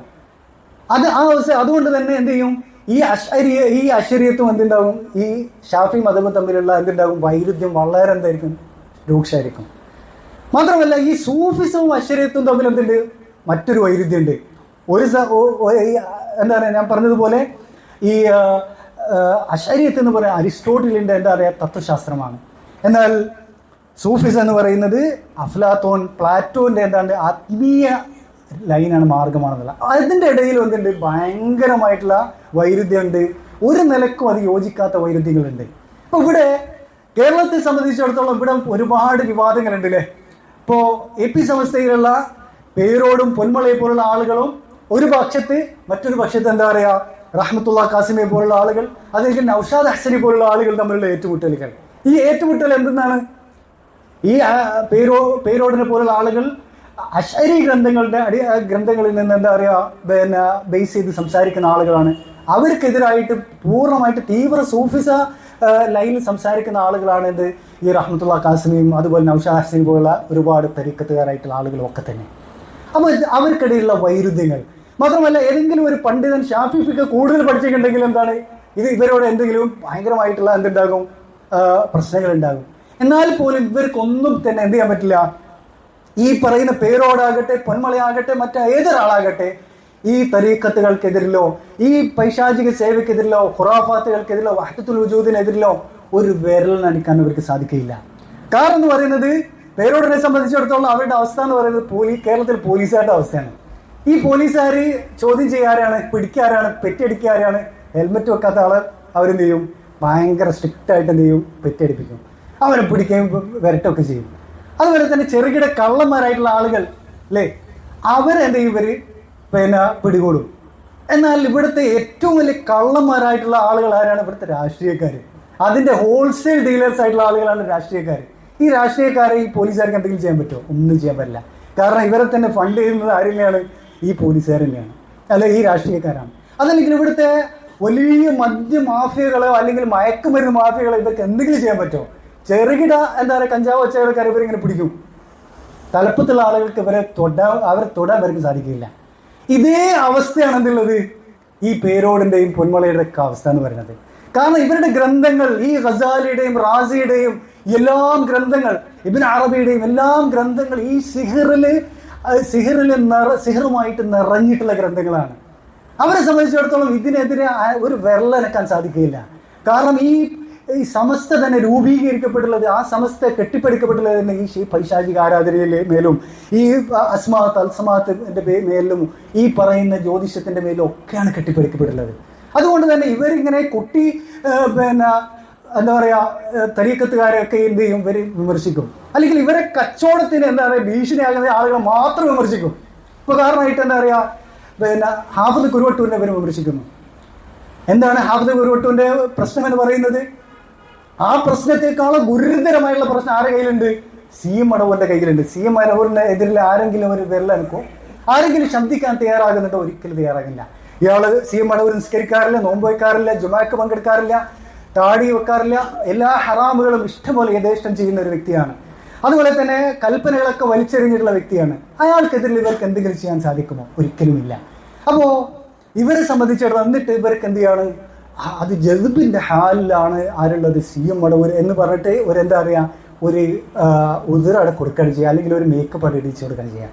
എന്താണ് ജദ്ബിന്റെ ഹാല് എന്ന് പറഞ്ഞിട്ട് ഒരു തെളിവ് പിടിക്കുന്നത്? എന്താണ്, ഒരാള് മരുഭൂമിയിൽ വെച്ചിട്ട് വാഹനത്തെ നഷ്ടപ്പെട്ടു പോയിട്ട് എന്നിട്ട് എന്ത് ചെയ്യണം, പെട്ടെന്ന് അയാൾ വിഷമിച്ച് ഇങ്ങനെ നടക്കുന്ന സമയത്ത് പെട്ടെന്ന് ആ വാഹനം, ആ മൃഗം തൻ്റെ മുമ്പിൽ പ്രത്യക്ഷപ്പെട്ടപ്പോൾ അള്ളാഹുവിനെ ഹംദ് ചെയ്തുകൊണ്ട് പറയുന്നുണ്ട്, അല്ലാഹുമ്മ അൻത അബ്ദി വഅന റബ്ബുക്, ഞാനാണ് നിന്റെ എന്ത് റബ്ബ്, നീ എൻ്റെ അടിമയാണെന്ന് തെറ്റിപ്പറഞ്ഞു പോവുകയാണ്. അയാൾ ഉദ്ദേശിച്ചത് എന്തിനാണ്?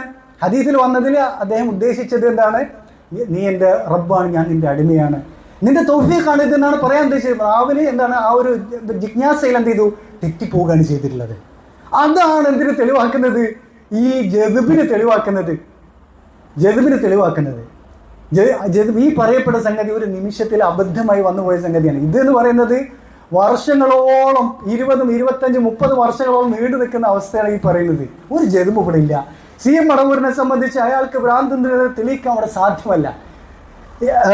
AP ഇവിടെ കാന്തപുരം AP തന്നെ പറഞ്ഞിട്ടുണ്ട്, എന്ത് CM മടവൂരിന് ജദ്ബില്ല. അയാളുടെ ഷെയ്ഖായിട്ടുള്ള ഓക്കെ ഉസ്താദിനെ വരെ ഉദ്ധരിച്ച് പറയുന്നുണ്ട് CM എന്തില്ല, ജദ്ബില്ല, ഒരു ജദ്ബുമില്ല. എന്ത് മാത്രമുള്ളത്? ഈ പൈശാചിക ആരാധന മാത്രമേ ഉള്ളൂ, അത് പൈശാചിക സേവ മാത്രമേ ഉള്ളൂ. അപ്പം എന്തുണ്ടാകും? ഇമാം സഹബി പറഞ്ഞതുപോലെ കുറേ ഇങ്ങനെ പട്ടിണി കിടക്കുമ്പോൾ എന്തുണ്ടാകും? തലച്ചോറ് തന്നെ ഇങ്ങനെ സംസാരിക്കാൻ തുടങ്ങും, കുറേ ഹാലൂസിനേഷൻ വരും, തോന്നലുകൾ ഉണ്ടാകും. മാത്രമല്ല അതിൻ്റെ പുറമെ എന്തുണ്ടാകും? പൈശാചിക എന്തുണ്ടാകും? ഇടപെടലുകളും അത്ഭുതങ്ങളും ഒക്കെ അവരിൽ വരുന്നില്ലാണ്. പിന്നെ സാധാരണ കാര്യം എന്ന് പറയുന്നത് നമുക്കറിയാലോ, ഒരാൾ പ്രചരിപ്പിക്കാൻ തുടങ്ങും, ഒന്ന് കിട്ടിയാൽ എന്ത് ചെയ്യും? 1000 പ്രചരിപ്പിക്കും, അല്ലേ? ഓരെന്നെ കഥ ഉണ്ടാക്കിയിട്ട് പ്രചരിപ്പിക്കും. അതാണ് നമ്മുടെ നാട്ടിലുള്ള സായിബാബേൻ്റെ ആളുകളാണെങ്കിലും അമൃതാനന്ദമയിൻ്റെ ആളുകളാണെങ്കിലും മറ്റെല്ലാ ദൈവങ്ങളുടെയും പിന്നെ താകൂത്തുകളുടെയും അവസ്ഥ എന്ന് പറയുന്നത്. അവരൊക്കെ എന്തുണ്ട്? അവർക്കൊക്കെ അത്ഭുതങ്ങളുണ്ട്. അതൊക്കെ എന്താ പറയുക, എന്നിട്ടാണ് എന്ത് ചെയ്യും? ജനങ്ങൾ അതിൽ എന്ത് ചെയ്യും? 1000 ഇരട്ടിയാക്കിയിട്ട് എന്ത് ചെയ്യും? അതിന് പ്രചരിപ്പിക്കുകയാണ് ചെയ്യുന്നത്. ഇവിടെ പിന്നെ മാത്രമല്ല റഹ്മത്തുള്ളാഹി ഖാസിമി പോലുള്ള ആളുകൾ അവർ ഈ എന്താണ് ആഫ്രിക്കയിൽ നിന്നുള്ള ഈ തീജാനി തരീഖത്താണ് ഈ കേരളത്തിലേക്ക് ഇറക്കുമതി ചെയ്യുന്നത്. കേരളത്തിൽ ഒന്നാമത് എന്തുണ്ട്? എല്ലാ ഖുറാഫാത്തുകളും ഓൾറെഡി ഉണ്ട്. അതിൻ്റെ അപ്പുറത്തുള്ള ഖുറാഫാത്തുമായിട്ടാണ് ഇവർ വരുന്നത്, അല്ലേ? മാത്രമല്ല പിന്നെ മറ്റ് ധാരാളം തരീഖത്തുകൾ, കക്കാട് തരീഖത്തുകളുണ്ട്, പിന്നെ ദസൂഖി തരീഖത്ത് നമുക്കറിയാം, അതുപോലെ തന്നെ ഷാദിലി തരീഖത്ത്, ഇങ്ങനെ തുടങ്ങി നക്ഷബന്ദി തരീഖത്ത്, ഇങ്ങനെ തുടങ്ങി ധാരാളം തരീഖത്തുകൾ. കൂടുതലായിട്ട് വരുന്നത് ആഫ്രിക്കയിൽ നിന്നാണ് വരുന്നത്. ആഫ്രിക്കയിൽ പോയിട്ട് അവരെ ബൈഅത്തെടുക്കുകയാണ് ചെയ്യുന്നത്. ഈ ബൈഅത്താകട്ടെ ഈ തരീഖത്തിലേക്ക് കയറുന്നത് മുതൽ എന്താണ്? പൈശാചിക ആരാധന തുടങ്ങുകയാണ്. ആ ബൈഅത്തിൽ തന്നെ എന്തുണ്ട്? ശൈത്താനെ എന്ത് ചെയ്യുന്നുണ്ട്? വിളിക്കുന്നതും ഒക്കെ നമുക്ക് കാണാൻ സാധിക്കും. ഇൻഷാ അല്ലാഹ് അടുത്ത ക്ലാസ്സിൽ നമുക്ക് ആ കാര്യങ്ങളൊക്കെ എന്ത് ചെയ്യാവുന്നതാണ്, വിശദമായിട്ട് നമുക്ക് പ്രതിപാദിക്കാവുന്നതാണ്. അപ്പോൾ ഇവിടെ എന്നിട്ട് റഹ്മത്തുള്ളാഹി ഖാസിമി പറയുകയാണെന്ത്? മസീഹ് ദജ്ജാൽ വന്നു കഴിഞ്ഞാൽ വഹാബികളായിരിക്കും ആരുടെ കൂടെ ഉണ്ടാവുക? ദജ്ജാലിൻ്റെ കൂടെ ഉണ്ടാവുക, ദജ്ജാലിൻ്റെ അനുയായികളായിട്ട്. മഹ്ദിയുടെ കൂടെ ഉണ്ടാവുക ഈ എന്താണ്? ഖുബൂരികളായിരിക്കും ഉണ്ടാവുക, ഈ എന്താണ് ആളുകളായിരിക്കും, ശൈത്താൻ്റെ അനുയായികളായിട്ടുള്ള ആളുകളായിരിക്കും എന്നാണ് ആര് പറയുന്നത്? റഹ്മത്തുള്ളാഹി ഖാസിമി പറയുന്നത്. യഥാർത്ഥത്തിൽ നമ്മൾ ആലോചിച്ച് നോക്കുക, ദജ്ജാൽ എന്തായിട്ടാണ് വരുന്നത്? അത്ഭുതങ്ങളുമായിട്ടാണ് വരുന്നത്. അവിടെ ആളുകൾ എന്ത് ചെയ്യാണ്? ഈ ഖറാമത്തുകൾ എന്ന് വിളിപ്പേരിട്ട് വിളിക്കുന്ന ഈ അത്ഭുത പ്രതിഭാസങ്ങൾക്ക് മുമ്പിൽ എന്ത് ചെയ്യാണ്? ആളുകൾ വശംവദരായി പോവുകയാണ്. ഒരു കയ്യിൽ സ്വർഗവും ഒരു കയ്യിൽ എന്താണ്? നരകമായിട്ടാണ് വരുന്നത്. മാത്രമല്ല എന്തെല്ലാം അത്ഭുതങ്ങളാണ് കാണിക്കുന്നത്. അതുകൊണ്ടാണ് നബി സല്ലല്ലാഹു അലൈഹി വസല്ലം പറയുന്നത്, ശൈത്താന്റെ മസീഹ് ദജ്ജാൽ വരുന്നത് വന്നെന്ന് അറിഞ്ഞു കഴിഞ്ഞാൽ ഓടിപ്പോയി കൊള്ളുക. കാരണം ഇയാളുടെ എന്താണ്? അത്ഭുതങ്ങളിൽ, ഈ മാസ്മരിക പ്രതിഭാസങ്ങളിൽ എന്ത് ചെയ്യും? അതിൽ വീണു പോകും എന്നുള്ളതാണ്. അത് വീണു പോകുക വഹാബികളായിരിക്കോ അല്ല ഈ സമസ്തക്കാരായിരിക്കും. നമ്മൾ ചിന്തിച്ചു നോക്കുക, ഇവിടെ ഈ CM മടവൂരിൻ്റെ എന്താണ് ഈ കള്ളക്കറാമത്തുകളിൽ വീണു പോയിട്ടുള്ള ആളുകൾ, ഈ ശൈത്താനിയത്തുകളിൽ വീണു പോയിട്ടുള്ള ആളുകൾ തന്നെ ആയിരിക്കും അതിൽ വീണു പോവുക? ദജ്ജാലിൻ്റെ ഖവാരിഖൽ ആദാത്തുകളിൽ എന്ത് ചെയ്യുക? വീണു പോവുക. ഈ CM മടവൂരിന് പിന്നെ മടവൂർ കാഫില എന്ന പേരിൽ പരിപാടികളൊക്കെ ഇങ്ങനെ എന്താണ് എപ്പിസോഡുകളായിട്ട് ഇങ്ങനെ പരിപാടികളുണ്ട്, അല്ലേ? ദജ്ജാൽ വന്നു കഴിഞ്ഞാൽ ഇവരായിരിക്കും എന്താ ദജ്ജാൽ കാഫില എന്ന പേരിൽ എന്ത് ചെയ്യും? ഇവർ അപ്പം പരിപാടി ചെയ്യുന്നത് നമുക്ക് കാണാൻ സാധിക്കും. അപ്പോൾ നമ്മളല്ല വഹാബികൾ, സലഫികളായിട്ടുള്ള ആളുകൾ എന്ന് പറയുന്നത്, നമ്മൾ ഏതൊരു വ്യക്തിയും എന്ത് അത്ഭുതം തന്നെ കാണിക്കട്ടെ, ഇനി തീൻ്റെ മുകളിൽ എന്ത് ഡാൻസ് കളിക്കട്ടെ, അതല്ലെങ്കിൽ വെള്ളത്തിൻ്റെ മുകളിൽ എന്ത് ചെയ്യണം, പിന്നെ പുഴയുടെ മുകളിൽ കൂടെ നടക്കാന്ന് വിചാരിക്കുക, ആകാശത്തിലൂടെ പറക്കാന്ന് വിചാരിക്കുക, നമ്മളതിൽ അത്ഭുതപ്പെടില്ല. നമ്മൾ അതെന്ത് ചെയ്യും? അയാളുടെ വിശ്വാസവും കർമ്മവും ഖുർആനും സുന്നത്തിനോടും എന്ത് ചെയ്യും? തട്ടിച്ചു നോക്കുകയാണ്. ഇമാം ഷാഫിഈ റഹ്മത്തുള്ളാഹി പറഞ്ഞതുപോലെ തന്നെ. അതല്ലെങ്കിൽ അല്ലാഹു സുബ്ഹാനഹു വ തആല പറഞ്ഞിട്ടുള്ളത് അതേ കാര്യം തന്നെയാണ്. അലാ ഇന്ന ഔലിയ അല്ലാഹി ലാ ഖൗഫുൻ അലൈഹിം വലാ ഹും യഹ്സനൂൻ എന്ന് പറഞ്ഞില്ല, അല്ലദീന ആമനൂ വകാനൂ യത്തഖൂൻ. ഈ തഖ്വയും ഈമാനും നമ്മൾ പരിശോധിച്ച് നോക്കും. ഈമാനും തഖ്വ ഉണ്ടെങ്കിൽ വലിയാണ്. അത് വലിയാകണമെങ്കിൽ കറാമത്ത് ഈ അത്ഭുതങ്ങളൊന്നും നമുക്ക് ആവശ്യമില്ല. ഇനി അത്ഭുതം ഉണ്ടെങ്കിലും നമുക്ക് പ്രശ്നമില്ല. ഇതാണ് നമ്മുടെ മാനദണ്ഡം എന്ന് പറയുന്നത്. അതുകൊണ്ട് തന്നെ ദജ്ജാലിൽ ഒരിക്കലും സലഫികൾ എന്താവില്ല, വീണുപോയില്ല എന്ന് നമുക്ക് ഉറപ്പിച്ച് പറയാൻ സാധിക്കുന്നതാണ്. മാത്രമല്ല ഇവിടെ നമുക്കറിയാം ജിന്നുമ്മമാർ, എത്ര ജിന്നുമ്മമാരാണ് പിന്നെ ഈ കേരള നാട്ടിൽ മുഴുവനായിട്ട് കാണാൻ സാധിക്കുന്നത്. ഈ അടുത്ത് കാസർഗോഡിലൊരു ജിന്നുമ്മ, ആ ജിന്നുമ്മ എന്ത് ചെയ്തിട്ടുണ്ട്? ഒരാളെ എന്താണ് തട്ടിയ പേരിൽ എന്ത് ചെയ്യുന്ന അകത്തായിട്ടുണ്ട്, അല്ലേ? ആ പെണ്ണ് എന്തിന് അവസാനം അകത്തായ എന്തിനാണ്? ജിന്നുമ്മയായിട്ട് പണം ഇരട്ടിപ്പിക്കുക, സ്വർണം ഇരട്ടിപ്പിക്കുക എന്നുള്ള വാഗ്ദാനത്തിൽ ആളുകൾ പോകുന്നതാണ്. അവസാനം പിന്നെ എന്താണ് പെൺവാണിഭം നടത്തി എന്നുള്ളതാണ്. അല്ലെങ്കിൽ എന്താ പറയുക, ഈ ലൈംഗിക ചൂഷണം ചെയ്തിട്ട് ഭീഷണിപ്പെടുത്തി അതിൽ ബ്ലാക്ക് മെയിൽ ചെയ്യാൻ ചെയ്തിട്ടുള്ളത്, എന്നിട്ട് കൊല്ലുകയാണ് ചെയ്തത്. ഈ പെണ്ണിന്റെ അടുത്ത് എന്ത് ചെയ്തിട്ടുണ്ട്, കാന്തപുരം AP പലപ്പോഴായിട്ട് സന്ദർശിച്ചിട്ടുണ്ട് എന്നുള്ളതാണ്. ഇങ്ങനെയുള്ള ആളുകളുടെ അടുത്തൊക്കെയാണ് ഇവർ പോകുന്നത്. ഇതാണ് ഇവരുടെ ദീൻ എന്ന് പറയുന്നത്. അപ്പോൾ ഇവിടെ വെച്ച് നമുക്ക് നിർത്താം. ഇൻഷാ അല്ലാഹ് അടുത്ത ക്ലാസ്സിൽ ഈ സൂഫിസം എന്ന് പറയുന്നത് അത് പരിപൂർണമായിട്ട് സിഹറിലും പൈശാചിക ആരാധനയിലും അടിസ്ഥാനപ്പെടുത്തിയതാണെന്നുള്ളത് അവരുടെ ഗ്രന്ഥങ്ങളിൽ നിന്ന് വിശദമായി പ്രതിപാദിച്ചുകൊണ്ട് നമുക്ക് സംസാരിക്കാവുന്നതാണ്. അള്ളാഹു സുബ്ഹാനഹു വ തആല നമുക്ക് തൗഫീഖ് നൽകട്ടെ. അള്ളാഹു നമ്മെ ഈ ഉമ്മത്തിനെ ഇവരുടെ ഷർറുകളിൽ നിന്ന്, ഇവരുടെ കുതന്ത്രങ്ങളിൽ നിന്ന് അള്ളാഹു എന്ത് ചെയ്യട്ടെ, സംരക്ഷിക്കട്ടെ. അള്ളാഹു മുസ്ലിമീങ്ങൾക്ക് ഈ ഉമ്മത്തിന് ഹിദായത്ത് നൽകുമാറാകട്ടെ. അല്ലാഹുമ്മ അരിനൽ ഹഖ ഹഖൻ വർസുഖ്ന ഇത്തിബാഅഹ് വഅരിനൽ ബാതില ബാതിലൻ വർസുഖ്ന ഇജ്തിനാബഹ്. വഹാദ വല്ലാഹു അലം വസല്ലല്ലാഹു വസല്ലം വബാറക അലാ നബിയിന മുഹമ്മദ് വൽഹംദുലില്ലാഹി റബ്ബിൽ ആലമീൻ.